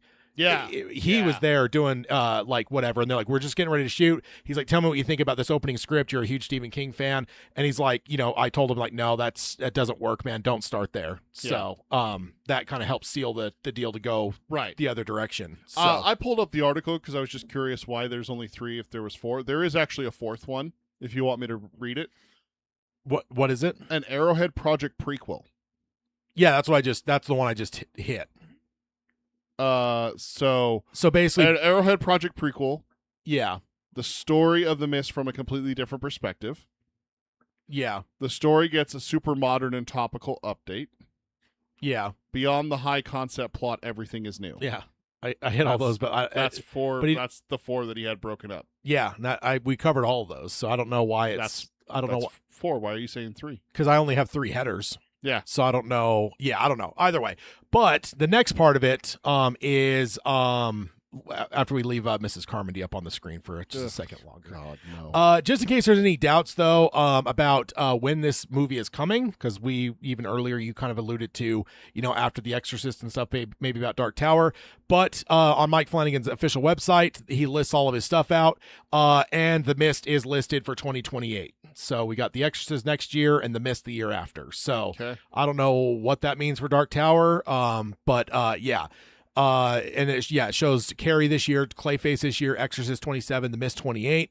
So yeah, I don't know. I'm not sure. Again, we also know he's also pretty good at doing multiple things at once, right? Like he did my Life of Chuck and wrote Clayface. Like I don't know. I wonder if like he'll end up like I don't know. We'll see what happens. But I'm starting to get aggravated that just do Dark Tower. God damn it.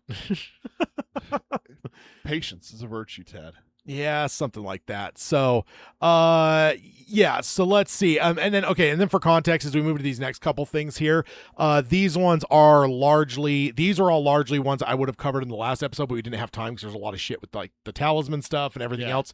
So just to give context, these existed previous to all the Mike Flanagan like giving context to like whatever, like, so this is still in like the freak out stage of the Mist announcement. Yeah. So just giving context there. And this one, it may not be the most happy one for us, but I disagree with the guy, but I still want to cover it. Okay. And he says it's time for Mike Flanagan to quit adapting Stephen King stories. No.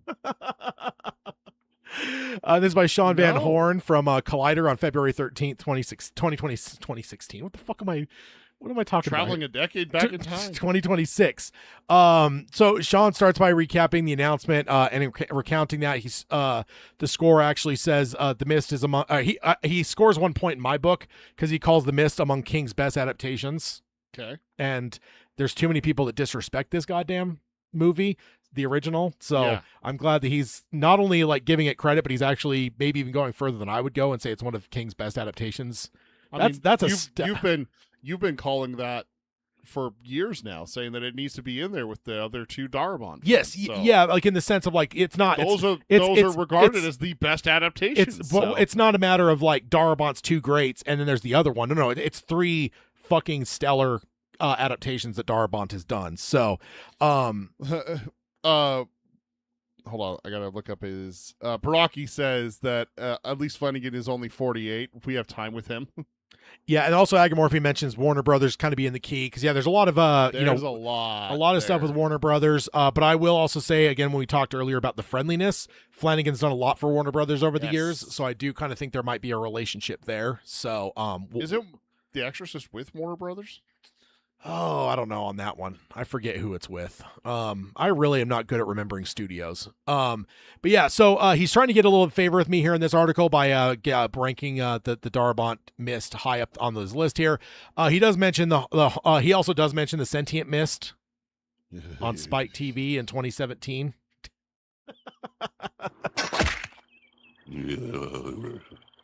Or Pam, that's just stupid. That's also good. Also, Go to hell, Powers. Sentient Mist, man. so fucking dumb.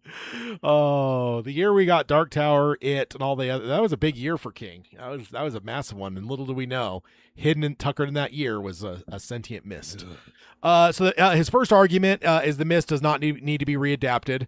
Since we largely already made most of the arguments he makes here last month on our episode, I'm going to largely just skip this element because, yeah. Tune into Roundtable 172 if you missed it. And with what we just covered with Flanagan, like, again, he didn't know this when he wrote this article. Right. But we've now basically been told, like, no, this is like a page 1 rewrite. Like, he said there's no reason to ever step on what Darabont did. So there's no fears there. But his second argument is that Flanagan is far too focused on King. He starts by saying no horror writer has as many popular adaptations as King, and he recaps the Grundle King adaptations that hit last year. Though I would say that if he's implying that output last year is actually normal, Like that's not true. Like last year was kind of an outlier. And 2017 was the last time that we had 5 or 6 adaptations, and last year had 5 or 6 adaptations. So it's like those in the time we've been doing this show, which is 10 years now, that's 2 years that have that kind of volume. So but it says, I think he's implying that sort of output from King is he's mistaken. Last year was the exception, not the rule. He then goes on to say Flanagan is one of the best directors in the business, and so credit him there because he didn't say in the horror business. He said in the business. So I'm like, all right. Again, he's trying to get some points off, getting some points from me here. But he is concerned that he is far too focused on King. He does give him his flowers by saying that he's done what he's done so far, and what he's done so far with King. But he points out something that I probably would have never noticed otherwise. Flanagan's last 3 films have been Stephen King adaptations. Yeah, I think just because the shows and stuff, like I wouldn't think that. Like it just. Yeah, and that goes all the way back to Dr. Sleep, Gerald's Game, Gerald's Game, Dr. Sleep, and then Life of Chuck. Those are his last 3 movies. I'm like, wait, what? But then when you go look at his IMDb, Fall of the House of Usher, Midnight Mass, The Haunting of Hill House, like, Sly Manor. Yeah, there's all this shit in there, so it's like, oh, that's why I'm not like. Right. That's why I wouldn't track. And that's the problem is that people get tunnel vision on movies. But if people are movie at the same fans, time, he is making The Exorcist. Yeah, that is his next movie. Yeah, no. So but with argument is mute at that point. No, right? but also with The Mist on the other side, though, literally The Exorcist is the only thing breaking that up from being a four spot. Right. So, yeah, it's just wild. I don't think I've ever locked onto that because I don't think I parse it out enough to say movies versus TV. I just look at Flanagan's output type stuff. But that's wild because Gerald's Game. That's what 10 years ago, 11 years ago, 2016, wasn't it? Gerald's Game? 2017. 17. So, yeah, 9 because years. Gerald's Game and 1922 came out the same year, but I missed 1922 when it came out. Oh, so Sentient Mist year and Dark Tower year and It Chapter 1 year. Stop it. Again, that's a fucking stout year. 1922, Gerald's Game, The Mist, Dark Tower, It. Like, there was a lot going on that year. He then says that the 3 King adaptations should be enough, and this is again where I largely disagree with him. Although again, he tries to get points here from me. Why? Because he says, and sure, The Dark Tower deserves better, but that doesn't mean Flanagan has to do it, and that's where he loses me. Baraki asks, is Midnight Club any good? I missed it. I missed it too. I still need to circle back to it. In the whole transition away from Netflix, I just didn't get around to it. I mean, so I do need, but I'm also, I got a few episodes left of Bly Manor, and I think from there, I'm just literally going to go through and watch everything and then cap it with Hill House. Because every time I've thought I'm just going to go through and do everything Flanagan, I do Hill House, and then I just peter out after that. So I'm like, this time I'm going to. Because it's the one that you really want to watch. So I'm like, this time I'm skipping that one. I'm going to do everything else, and then I'm going to circle back and do Hill House as like the capper. So so I will 100% hit Midnight Club on this course probably over the next chunk of the year because it'll take some time. There's some other stuff. There's a lot of stuff in there. There's a lot of stuff coming for sure. So Chris says I love Midnight Club, but it is largely overlooked. Yeah, and I don't think Netflix even did a lot of publicity on it and stuff because they knew the deal was over with Flanagan. Yeah. So I think it was just largely kind of just like whatever. Like, they pushed House of Usher a little bit, but I think it's probably because they spent a lot of money on that. So there was that. And Cody says, for me, Flanagan is in his own category. Not movies, not TV. He could put out a manual for a microwave. I'm buying it. Yeah, 100%. Cody's just over here like, just hook it to my veins. Yes, indeed. And also to his whole point that Flanagan 3 movies is enough for King is basically what he argued. The other thing I would say is Oculus is largely a 1408. Like, he wanted 1408. He thought he could get the rights to it, didn't, and then he just made Oculus. Midnight Mass is a Stephen King adaptation. They're just, for some reason, wasn't a Stephen King book. It got lost in the multiverse somewhere. Is that the one that flew off the back of his motorcycle? Probably. That's your theory? Pretty much Midnight Mass. So it's like Flanagan has largely been doing Stephen King his entire career. The Midnight Microwave. And my note to him saying that Flanagan 3 should be enough which is of course ridiculous. Not only is Flanagan the best, or no, he says Dark Tower deserves better, but Flanagan doesn't have to do it. I said that's ridiculous. Flanagan's the best guy for the job, and also it's his dream project. So it's like there's no yeah, so again, I disagree with this guy. He then goes on to point out that it's the insanely great time we were in for horror with visionaries like Ari Aster, Robert Eggers, Jordan Peele, Zach Krieger, the Filippo brothers, and Ryan Coogler. He's essentially saying that Flanagan is as good as any of those people, and points out that his horror movies, of all of his horror movies, and in his horror series, Flanagan, kind of goes toe to toe with any of those people, and I don't disagree. Last 2 years ago when I did the 50 horror movies in October, I hit like OEG Origins of Evil, and I watched Hush, which is what's on the screen right now, which is a great one. It's a slasher with a deaf protagonist. Yeah. So that's kind of an interesting twist on like a home invasion killer. But yeah, so I agree. Flanagan's stuff is incredible. He calls Flanagan a visionary that's like few others, and he frankly thinks he's wasted on The Exorcist and any more Stephen King. So again, because he also earlier he kind of shit on The Exorcist a little bit because he's like, I don't want this guy making like franchises. He's like, let's let this guy make some original shit, and he kind of loops Stephen King into that as well. But he kind of shit on The Exorcist as well. But I'm like, and again, I'm in a weird spot where I'm like, as a King fan, I want to keep seeing this, but as a horror fan, I do see that like there's the dual element in me, because there is part of me that's like, what would Flanagan come up with if he were just given a blank slate and said, just make me a fucking horror movie, here's $50 million, here's a blank check, go. Yeah, it's like what movie is that going to be, and how fucking great is it going to be? So I'm of two minds on it for sure. I disagree with this guy, but I do see where he's coming from. I can't say he's objectively wrong, because again, I see his argument, and like, again, Flanagan is a fucking genius filmmaker, and when we watch things like House of Usher and Midnight Mass and some of this stuff, it's like, Jesus. What it simply comes down to is there's too many good Stephen King stories that haven't been adapted either at all or either correctly. Yeah, are you reading my notes? No, but that's where it's just like you have to throw out the biases of like, well, what could he make? There's enough directors to go make horror films. He listed 7 of them that are fucking fantastic. Yeah, I don't need Flanagan doing original horror. I need Flanagan doing the goddamn Dark Tower series. So, I think you're reading my notes. The next article, again, freak out. Hey, Mike Flanagan, take on one of these Stephen King books that haven't been adapted yet. Basically, it's a response to the Mist announcement, where it's just like, don't do the Mist. Oh, do these instead. Okay, hold on. And so, hold on. Let me guess. So this is Kaylee Donaldson from Pajiba on February 11th, 2026. Can I guess? Kaylee asks a ridiculous question to start. Has there been a time in the last 5 decades where King has not been the dominant force in pop culture? That's a ridiculous question. Of course not. King is. It's King. Yeah, he's. There's none other. Nothing comes close. Like he's right. Yeah. And despite the resounding no, it's clear that King has enjoyed a renaissance in the last number of years, with more of his stuff than ever being adapted. It's because it can be adapted better on streaming. That's the thing that a lot of people don't understand. The 90s and 2000s had good adaptations, but they weren't great. They weren't fantastic because it was not meant to be on TV. But it was meant to be a rated R movie or a miniseries. My point exactly is that look at It Chapter 1 and It Chapter 2, and then look at Welcome to Derry. There was actually a reel the other day that popped up on my feed, and I sent it to my wife, where it's a woman sitting in front of her computer, and it's like, it's sad that I don't get to hear this anymore on Sunday, and it's the Welcome to Derry theme.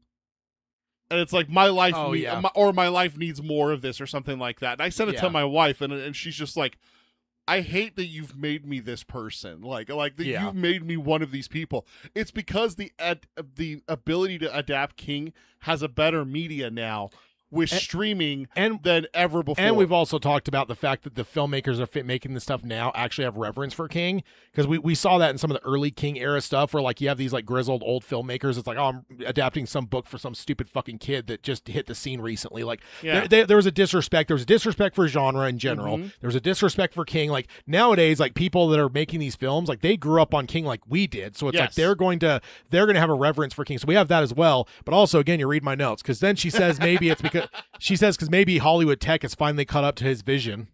Baraki says King work is so much better done in series format. His big stuff has so much detail and so long that short stories are sometimes great movies.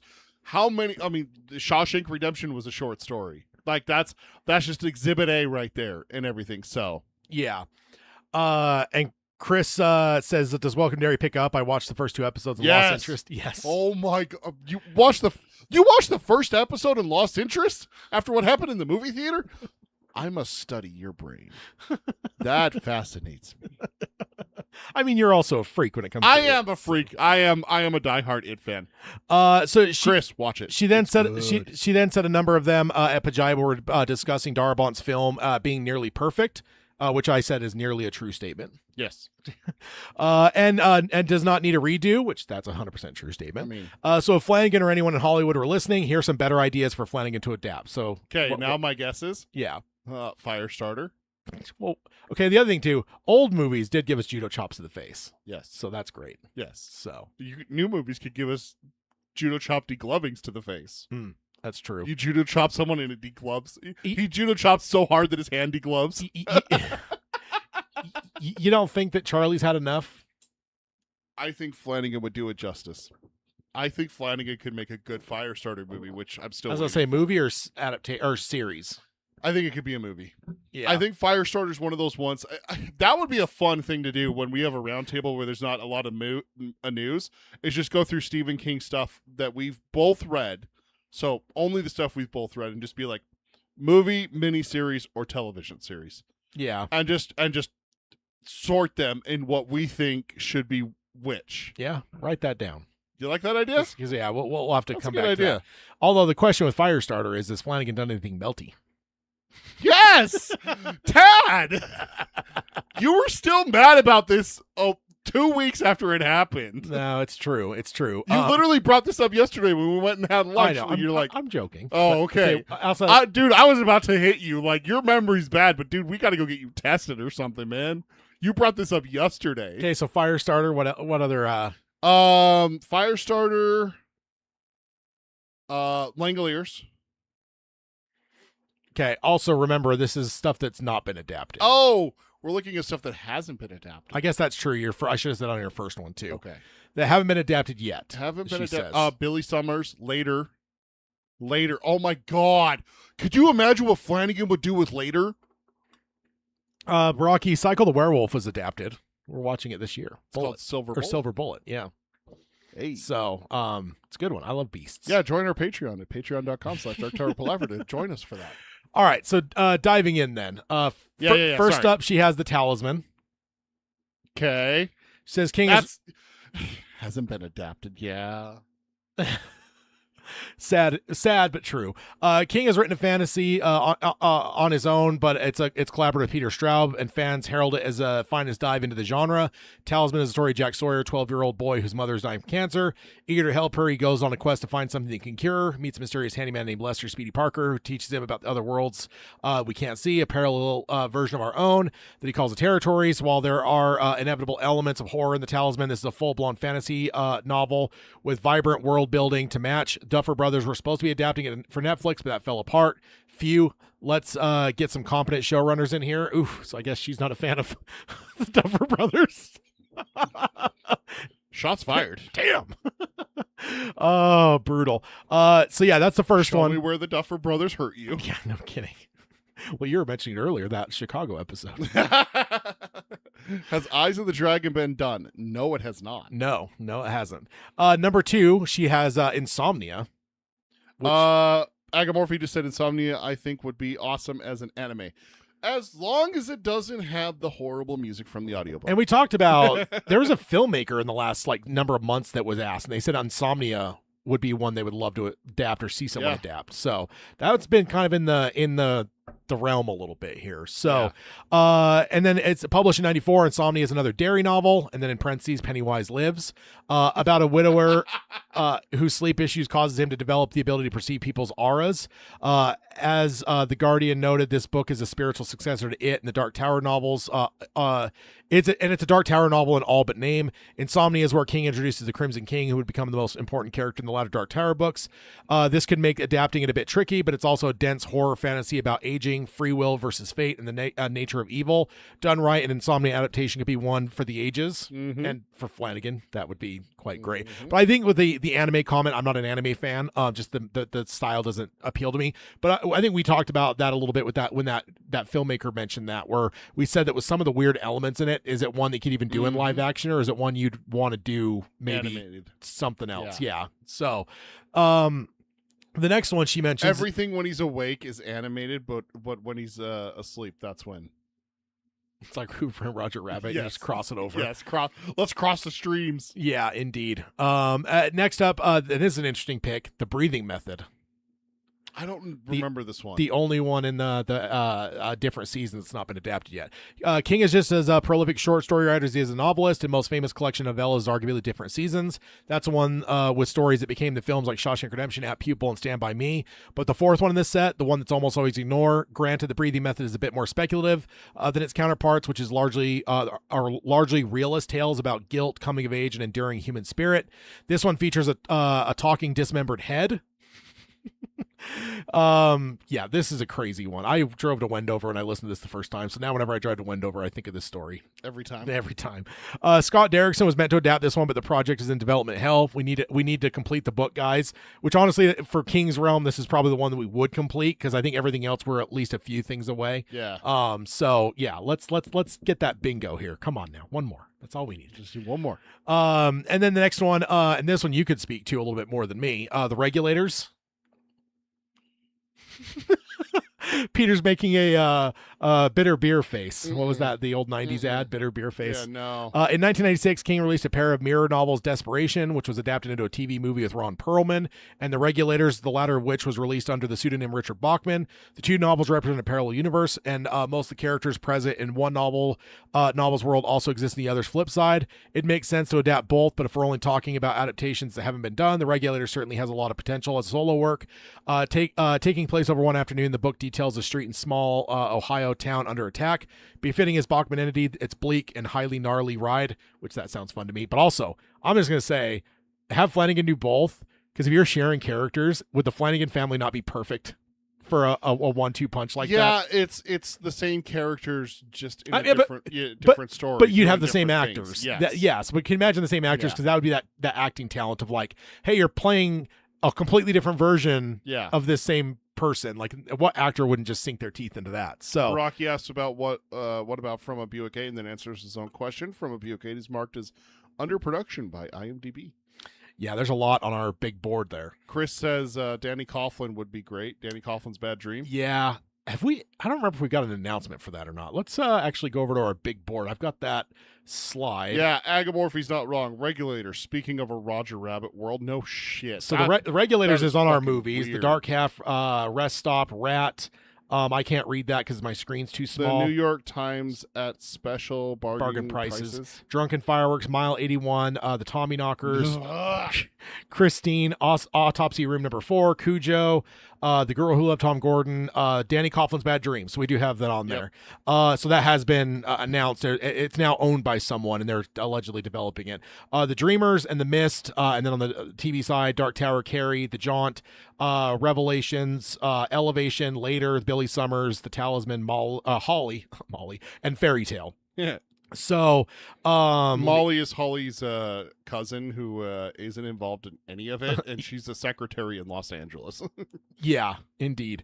And so next one, so what you say no to Regulators then? No.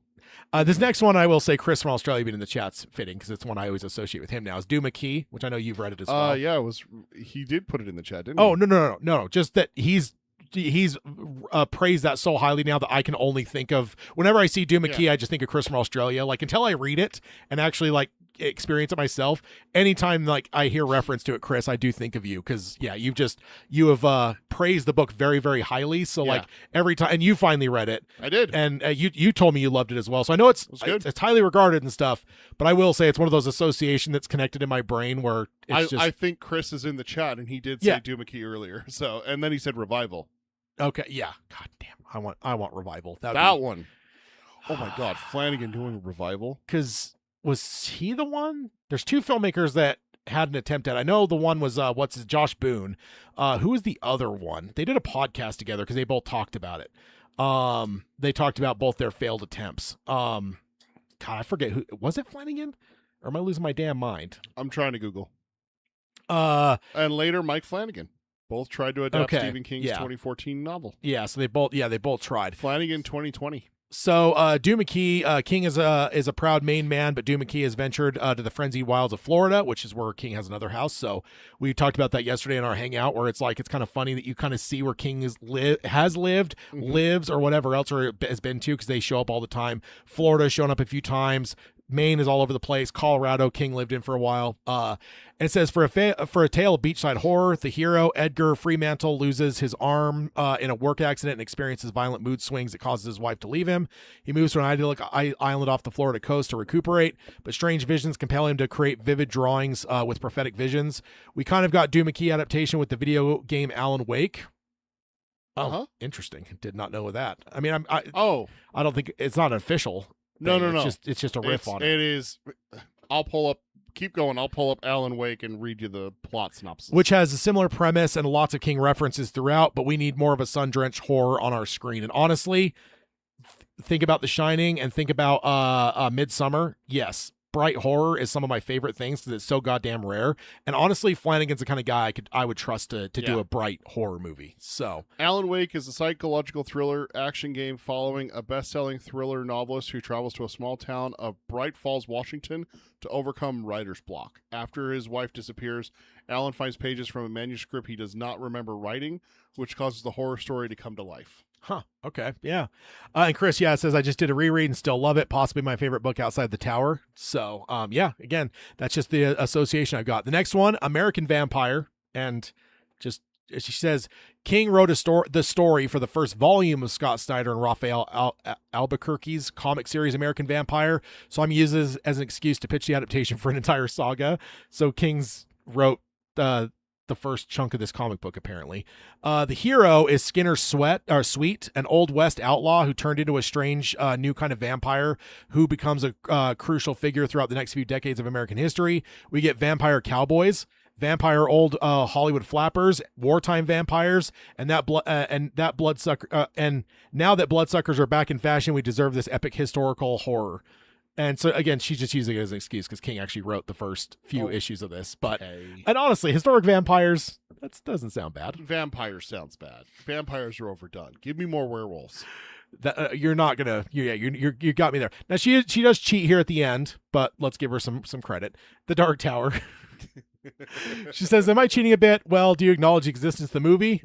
We do, of course. I mean, we don't certainly hate it as much as some people. I thought so. Look, The Dark Tower is King's most ambitious work, a truly epic horror fantasy metadrama that's as much about the nature of storytelling and humanity itself as it is about a gunslinger and the man in black. There's a good case to be made that it's unadaptable, at least with the stifling confines of Hollywood IP mining. Still, we cannot help but yearn for what we cannot have, and there's so much in the series that King fans have been clamoring for decades. Mike Flanagan actually owns the rights to The Dark Tower and has plans to make it into a series. Well, we're waiting, and Kaylee, I very much yes.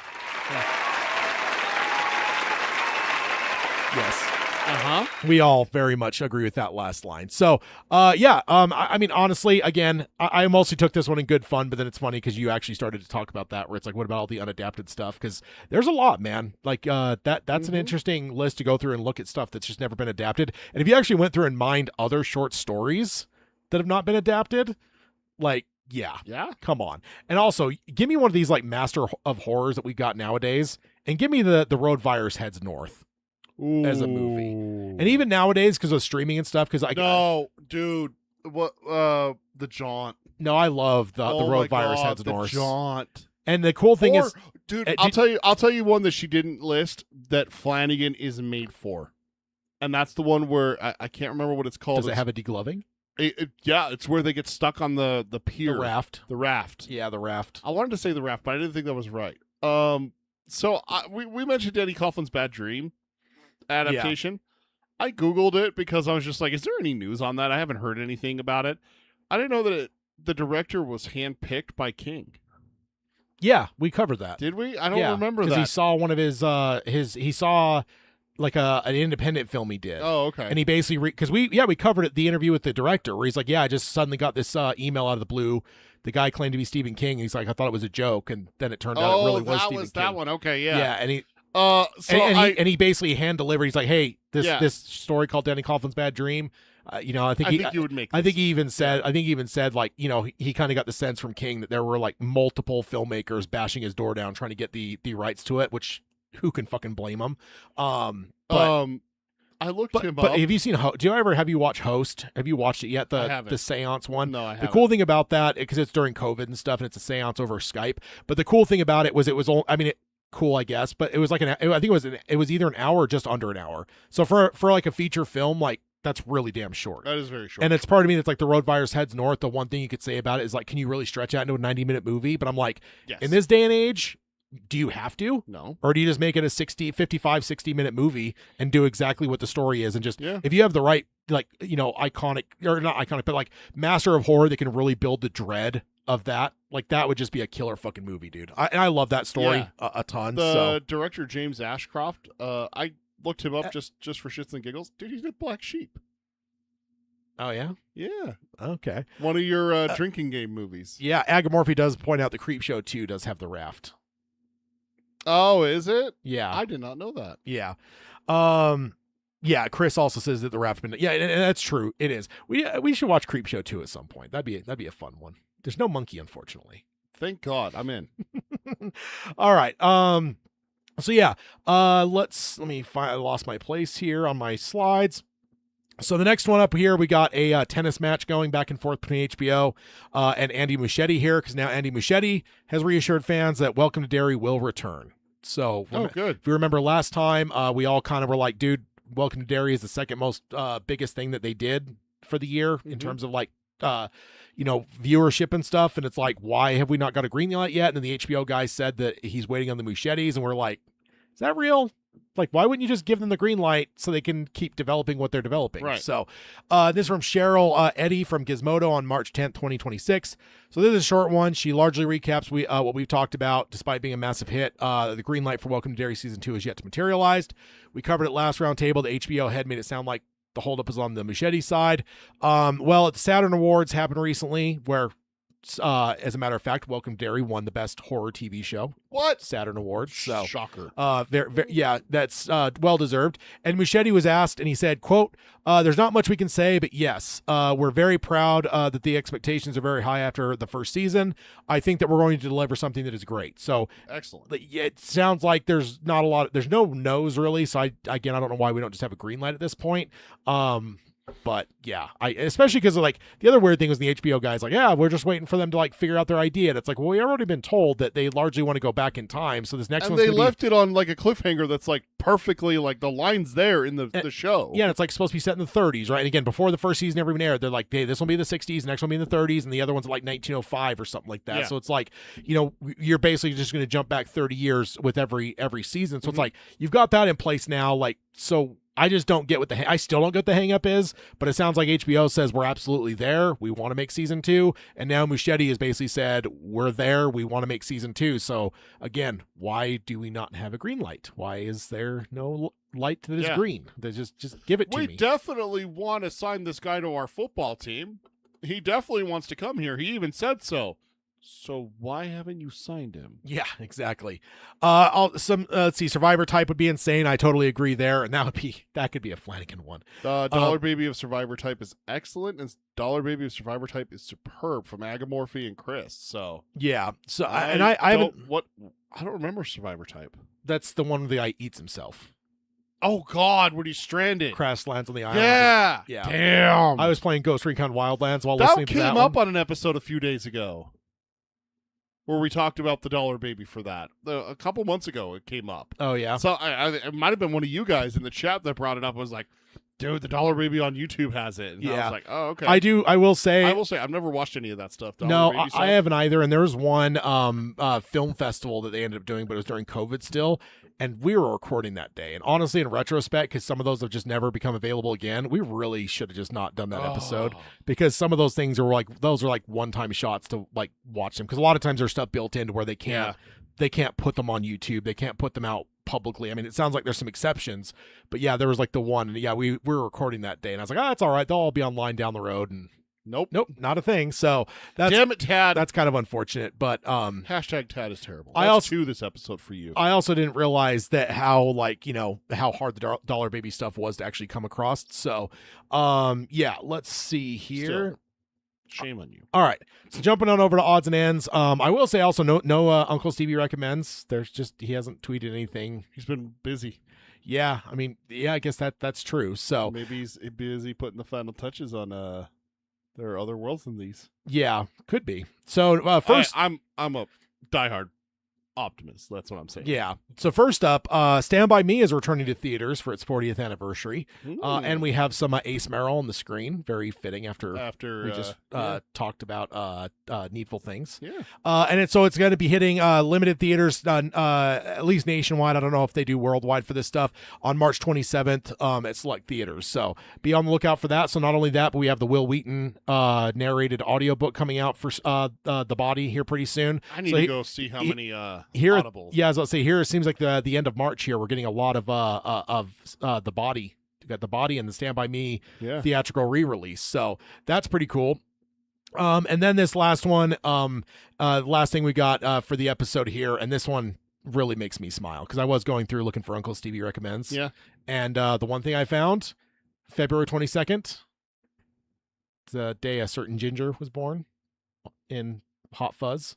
Oh. Edgar Wright tweeted it, and then Stephen King retweeted it. So I'm like, oh my God, Stephen King is a Hot Fuzz fan. I mean, I shouldn't be surprised, but there's just part of me Every that year. my brain cannot wrap around the fact of seeing Stephen King sitting in a goddamn movie theater watching Hot Fuzz. I don't know why. That's just awesome. but it is. It's so awesome. I'm like, why is this popping up on King's thing? And I'm like, oh, because he retweeted it. So, yeah, it's a classic one that gets posted on that day, pretty much forevermore now. It's a great movie, Hot Fuzz. Yeah, good stuff. March 24th for The Body. So 10 days from Yeah. today. Interesting. From data recording. Let's see. I may have missed some stuff in the chat. Yeah. It was popping off while I was reading there. So They is were there anything? largely talking about the Dollar Babies, and then Cody says my wife was pissed that I was completely unavailable for 72 hours straight. Yeah, I mean, again, I really wish it would have just canceled. Again, I didn't know. I thought for sure it'd be like, the stuff would then just be out Yeah. online. So I think the Road Virus Heads North has a Dollar Baby out there too. So Does it? yeah, but yeah, it's definitely some good stuff. So let's go ahead then and hit the I guess kind of hit the outro stuff. Let me find my notes here. So yeah, that is kind of that's the end of the episode. Go get your March Insanity votes in. We have a few more days for round 2. Let's see if we got any more upsets on the horizon. Yeah. Peter's got to go vote now as well. I Because may have already voted while Oh. we were doing stuff. okay, and then yeah, if you want to on the closing side, if you want to subscribe to us on any podcasting service of your choice, you could stream us on Spotify, Amazon Music, or Audible. You can also join us for our live streams over here at youtube.com/darktowerpalaver, as well as find old live streams. We've been doing them for years now. You can also find our short videos like my recap of the brackets and stuff. Also, of course, like, subscribe, ring the bell for notifications. Otherwise, bad things happen. Snakes will come out of the roof. And Tad's internet gets cut off.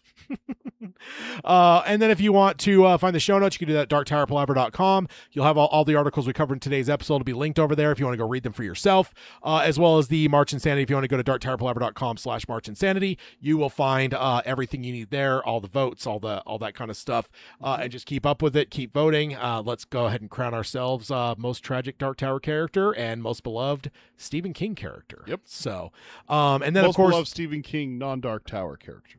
we don't have to say that. I mean, if we put Dark Tower characters in most beloved, No, because we made it clear, and I think the only time we had to really be careful of being clear about the statements was when we were doing nominations. yeah, Now that it's all done and we're actually voting, I don't care to say it because Okay. it's clear. Dark Tower, King, two separate things. I know this. I know it's the same thing, but it's like there's Dark Tower and then there's everything else. So clear as mud. and then if you want to support the show, you can do that at patreon.com/darktowerpalaver. Yeah, I'll when this episode gets posted in the podcast feed, I'll also be posting our hangout where we went and reread Needful Things, which is a lot of fun. Good old Leland Gaunt. He's a good man. No, Leland he's Gaunt. not. He's Not a just man. he's a good purveyor of goods and services. All the stuff he gives is So, shit. Just as a quick aside, Just just no. off the top of your head, they're making Needful Things right now. who's an actor that comes to mind for Leland Gaunt? Is there someone that you can think of right off? I haven't even thought about this, so I don't know if I even have an answer necessarily. Hugh Laurie. Ooh, that's a good one. Yeah. I hate when I throw these challenges out to you because I've literally sometimes not thought about them at all, so I don't even have an answer. I think Hugh Laurie could be a good Gaunt. A little bit older, a little bit, seasoned and everything like that. But yeah. Yeah. And like, there's part of me now that it's stuck in my head that Max von Sydow played him in the original, because I'm like, I know he's passed away now, but it's like Max von Sydow, like, you know who should have played him in the '90s one instead of Max von Christopher Sydow? Lee. No, Christopher Lee would Nope. have been good. Tim Curry. Yeah. Mm-hmm. Ooh, Gary Oldman. Oh God, How did we not think of that?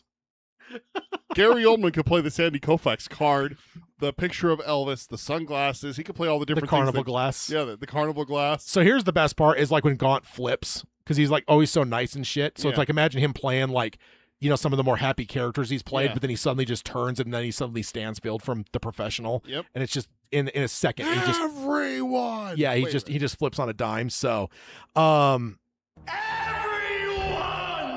yeah, indeed. So good stuff. So if you want to check that out, that'll be posted in the feed tomorrow.